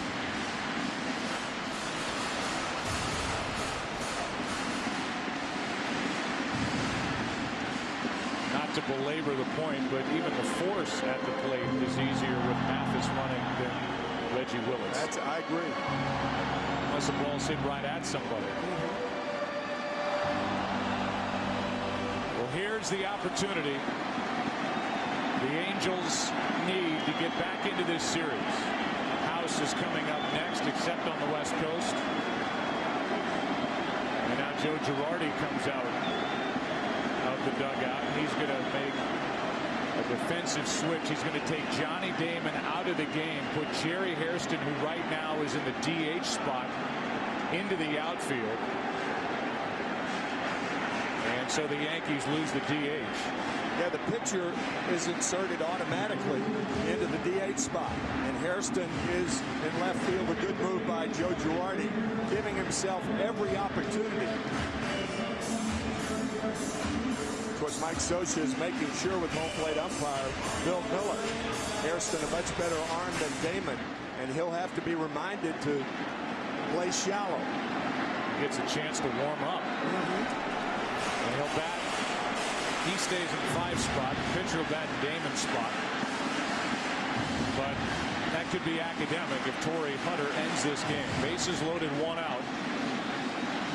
And Torrey Hunter deals with Mariano Rivera.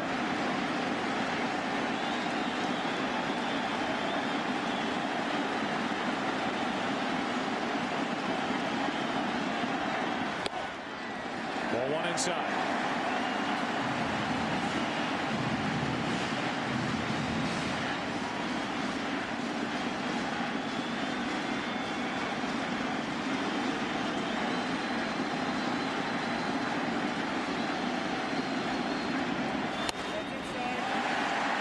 Ball 2 to Hunter, who drew a walk against Rivera in game 1 of this ALCS.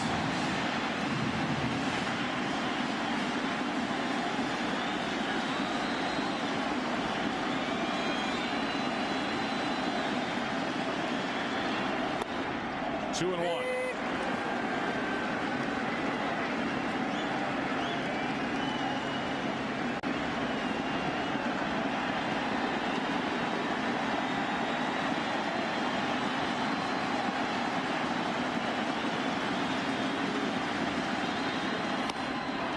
Chased it 2 and 2. So he saw 2 fastballs on the inside corner, or off the plate away. Now he chases a ball in the dirt to run the count to 3 and 1. 2 inside, 2 outside. Or 2 and 2, I beg your pardon.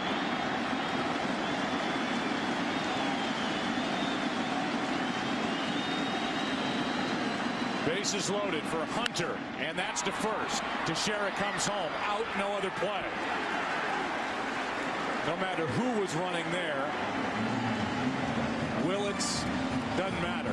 Hit right at Teixeira on one hop, and he made the sure-handed play, an accurate throw.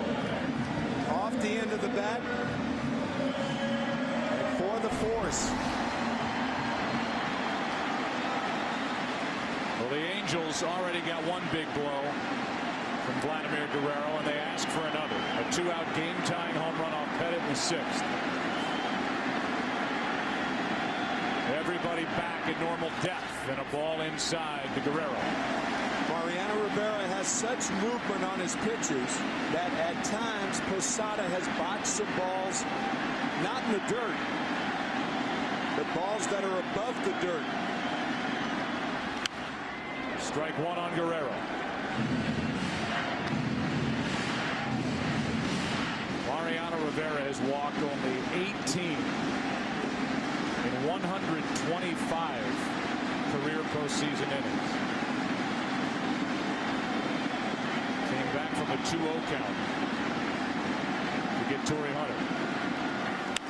Chop to the right side. Teixeira will go to the bag, and Mariano Rivera saves the Yankees here in the 10th. Another missed chance for the Angels. We're going to the 11th in Game 3, tied at 4.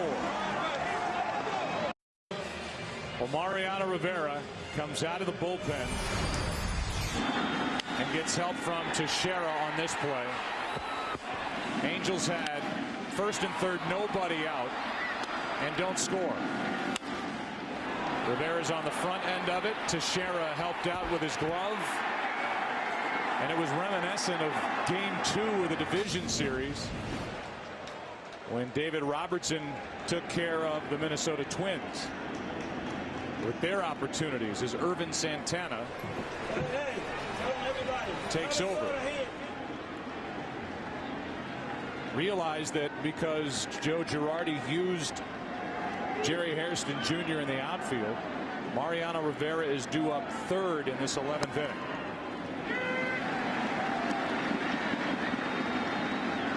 And now John Lackey gets loose. Santana, typically a starter, should be able to give some length out of the bullpen if the Angels need it. It's Cabrera up now, Jeter, and then Mariano Rivera.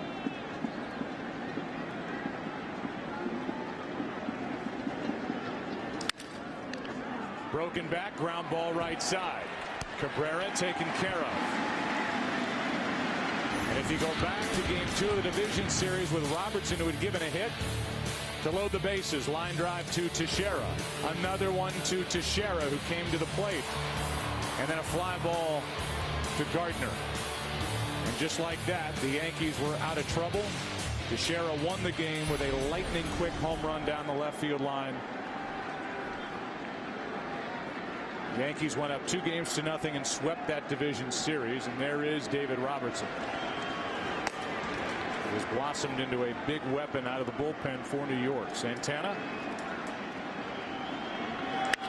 to Jeter, who shoots one into center. Hunter shifts his weight and goes back and makes the play. 2 out. No doubt Torrey Hunter is thinking about that missed opportunity in the bottom of the 10th. Had the bases loaded, 1 out. Bounced into a force out. Now Francisco Cervelli is going to come off the bench to hit. That'll be it for Rivera.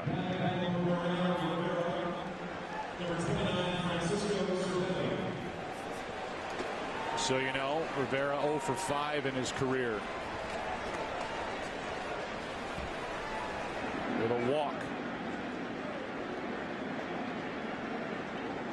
Including the postseason. And on the day this year when he got his 500th save, he got his first and only RBI in the ball game. Cervelli comes off the bench and will have his first at bat.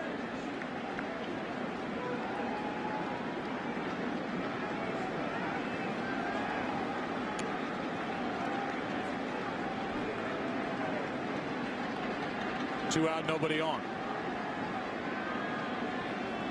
Yankees also carry 3 catchers. Jose Molina still left on the bench.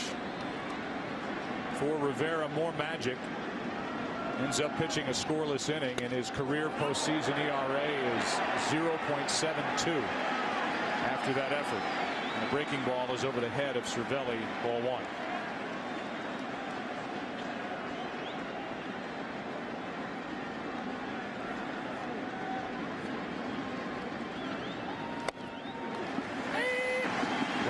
Strike on a 93-mile-an-hour fastball from Irvin Santana.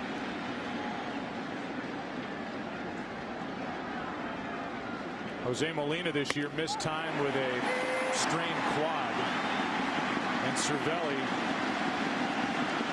really did a nice job getting work behind the plate. They've already started in Philadelphia in the bottom of the first there. Game 4 of the NLCS with the Phillies up 2-1.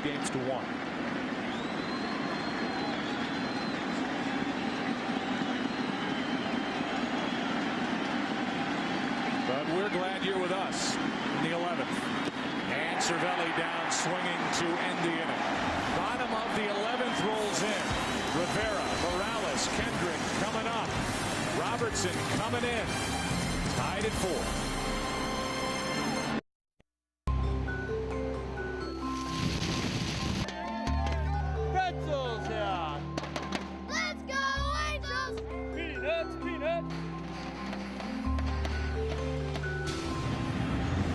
Jake Jolivet, Victor Gonzalez in the truck putting those pieces together. Our producer Pete Macheska, director Bill Webb, Jonathan Evans, technical director, Steve Horn, our editorial consultant in the booth. Many more helping to bring you this action from Southern California, and it is action-packed, intense decisions being made by managers. A lot of activity out of the bullpen, and the latest to come out for the Yankees is David Robertson. Bottom of the 11th. Tied at 4. Fastball, don't need me to tell you. But it missed. You heard where with the home plate umpire Bill Miller. To Juan Rivera, who is hitless 0 for 4.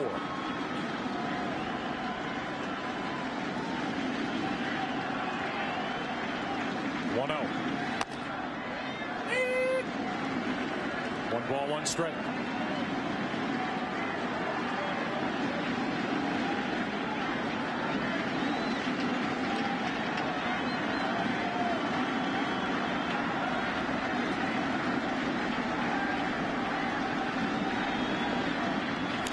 Good breaking ball. Tipped foul into the dirt. 1 ball, 2 strikes.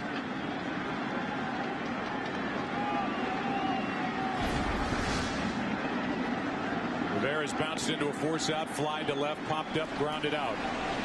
The big bat of Kendry Morales on deck. The end of this one. The Angels will be either down 2-1 or 3-0. And up and in. Good pitch from Robertson. 2-2.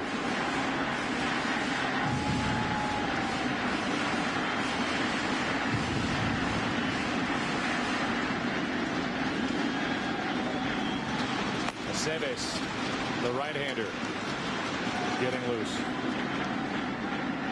He and Chad Godin, the last 2 down there. Godin, the only one left in the bullpen in the heat in game 2. That one's chopped in the direction of Jeter. Gloves it, throws it, 1 away. Let's go for a game break and put Chris Rose to work. Chris. All right, Joe, game 4 in the NLCS. Ryan Howard, his 6th career playoff homer. That a 2-run crank. And get this, his 8th consecutive playoff game with an RBI to tie a major league record. 2-zip Phils in the first. Joe, Tim, back to you. All right, Chris. So last night, he hit a triple of all things in the first inning. And now tonight, how about that ball? Did that get out in a hurry? Oh, man. Talk about a guy red hot in the postseason. Ryan Howard of the Phillies. Mercy. Kenny Rosenthal referenced it earlier that is a Philadelphia team that seems to be able to put yesterday behind them very easily. They had that throwing error by Utley in game 2 of the NLCS in LA. Went home and just pounded on the Dodgers 11-0 last night, and they're out in front tonight. The defending world champs. Here is Kendry Morales and another visit on the mound while we went to the game break. Go over the scouting report again for this big threat for the Angels. Strike one.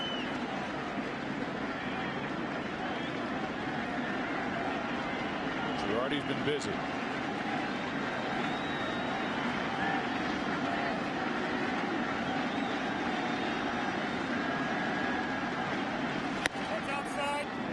Obviously, the conversation was to stay away from Kendry Morales. Same conversation that Girardi had with Phil Hughes the last time they faced Morales, but a different pitcher, of course.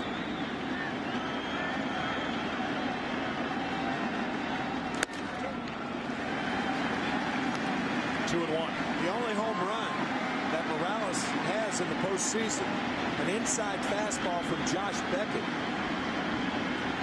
In game 2 of the LDS against the Red Sox.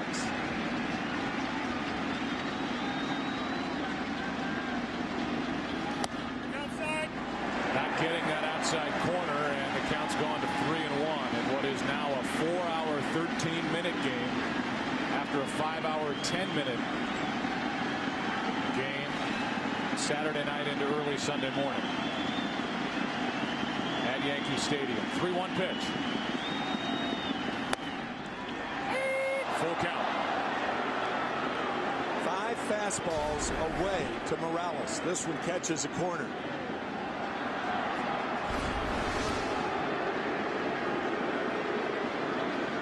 Morales now. Howie Kendrick on deck.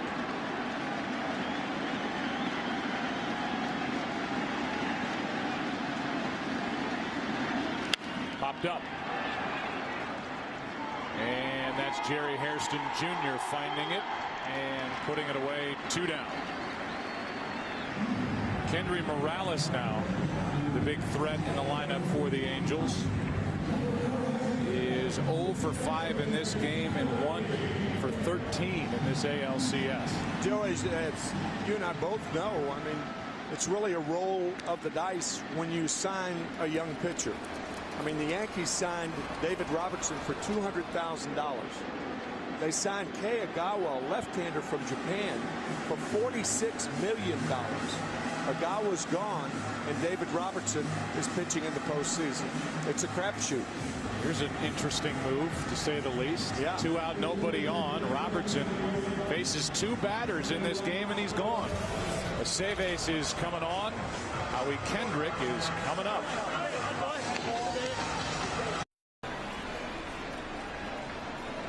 Interesting move by Joe Girardi. You have to believe it's matchup driven with Aceves about to work to Howie Kendrick. I mean, there's not a long history either way. Both first-year pitchers you're dealing with, David Robertson and Aceves. These two haven't faced one another, and yet after getting 2 outs, showing no signs of any issues, Robertson's out of the game in a 4-4 affair in the 11th, and it's from one right-hander to another. Against Robertson, Kendrick was 1 for 2 with a strikeout. I don't understand it either.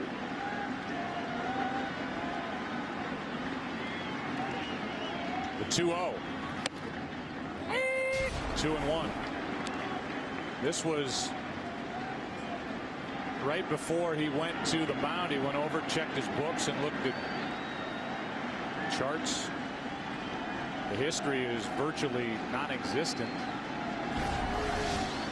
Here's a 2-1. Up and away, 3-1. On deck is Mathis.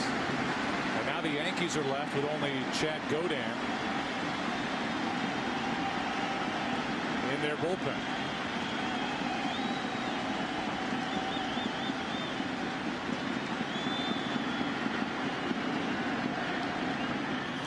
Right back up the middle and a base hit.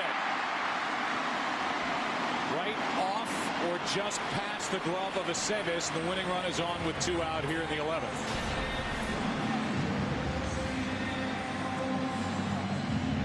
Third hit of the day for Kendrick.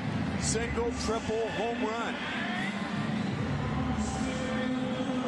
Kendrick had 11 stolen bases on the year. He's caught 4 times. And if there was ever a time to send the runner, it's right now.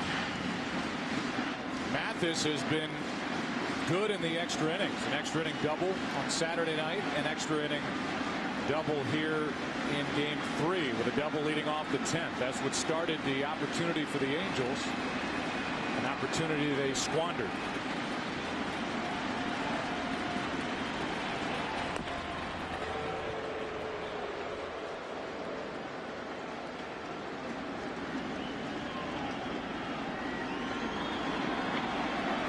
In case you're wondering, the Angels have never had a walk-off home run in their postseason history. 1 on, 2 down.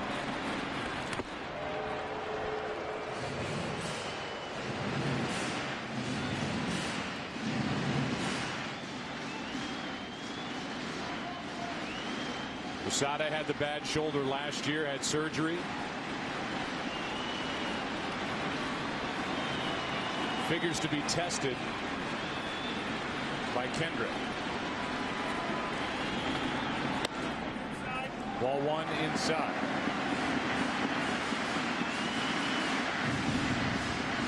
But now Aceves has fallen behind. The chance of a pitch out more remote.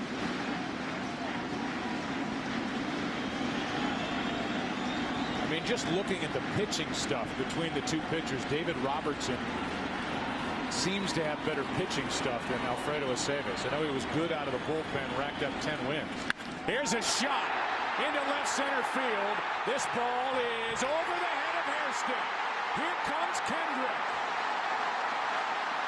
Angels win game 3.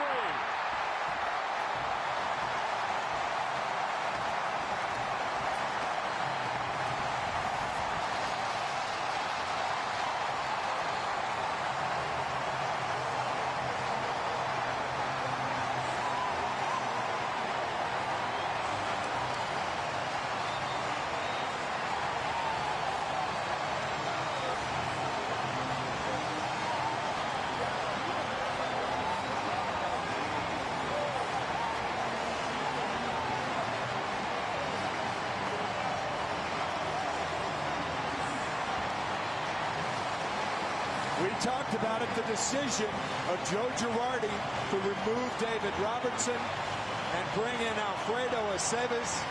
2 straight hits, 1 a single by Kendrick, and now a double by Jeff Mathis, his 3rd double in the last 2 nights. And let's say this, the other decision we talked about earlier, which happened in the 10th, about pinch running for Jeff Mathis. That's right. Socia did not. Willett stayed on the bench. Mathis stayed in the lineup, and he wins the game in the 11th. Angels are back in this series. And we welcome you to the Chevy postgame show here on Fox. A final of 5-4 in the 11th and a high fastball. Mathis jumped all over it and almost took it out of the park.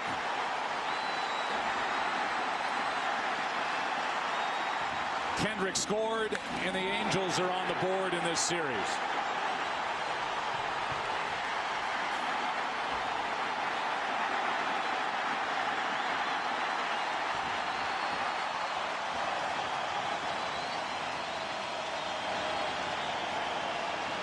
Just belted by Jeff Mathis.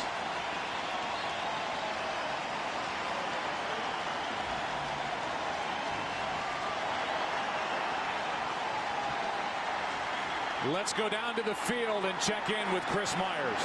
Hi, Joe, with Jeff Mathis. It's the noisiest it's been all day. Congratulations to beat the Yankees. Thank you very much. You know, it's nice getting hit right there and driving the run across and coming out with a W. Jeff, after the pitching change, what was going through your mind, knowing the situation? You know, just trying to get a pitch to hit, get a pitch up in the zone I could drive, and, you know, luckily I did. In a game you had to have, the Yankees jumped down to the early lead. You had to claw back. Talk about the emotion on the bench, the up, the down, the emotion. Yeah, it's been up and down the last couple of games. And, you know, luckily we came out on top in this one. Has this proven you can obviously go not only toe-to-toe with the Yankees, but beat them? Well, I mean, you know, we battled last 2 nights. You know, they got us the first time, we got them this time, and, you know, see what happens. And what do you look forward to tomorrow? Same kind of ball game. All right, Scott Kazmir going. Congratulations, Jeff Mathis with the game-winning hit. Joe? How about Mathis, who hit .211 this year and is a career 200 hitter in his big league life. 8 doubles. And he has been sensational in the extra innings the last 2 games. Today's play of the game brought to you by Ink, the new business card from Chase. Jeff Mathis certainly made his mark with a game-winning hit. Make your mark with Ink. Howie Kendrick all the way around from first with 2 out to end it in the 11th. Tonight on Fox, it's an all-new House, followed by an all-new Lie to Me. Coming your way next, except on the West Coast. And tomorrow night, I know you're going to tune in now. It's Game 4 of the ALCS. Our coverage begins at 7:30 Eastern, 4:30 Pacific.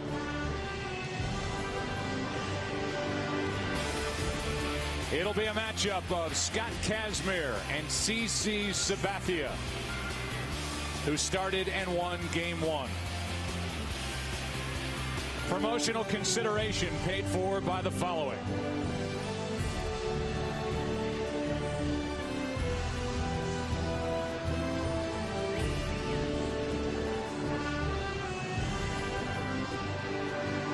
For more information on today's game and the latest in Major League Baseball news, log on to foxsports.com, powered by MSN, the world's favorite sports site. For Tim McCarver, Ken Rosenthal, and Chris Myers, I'm Joe Buck.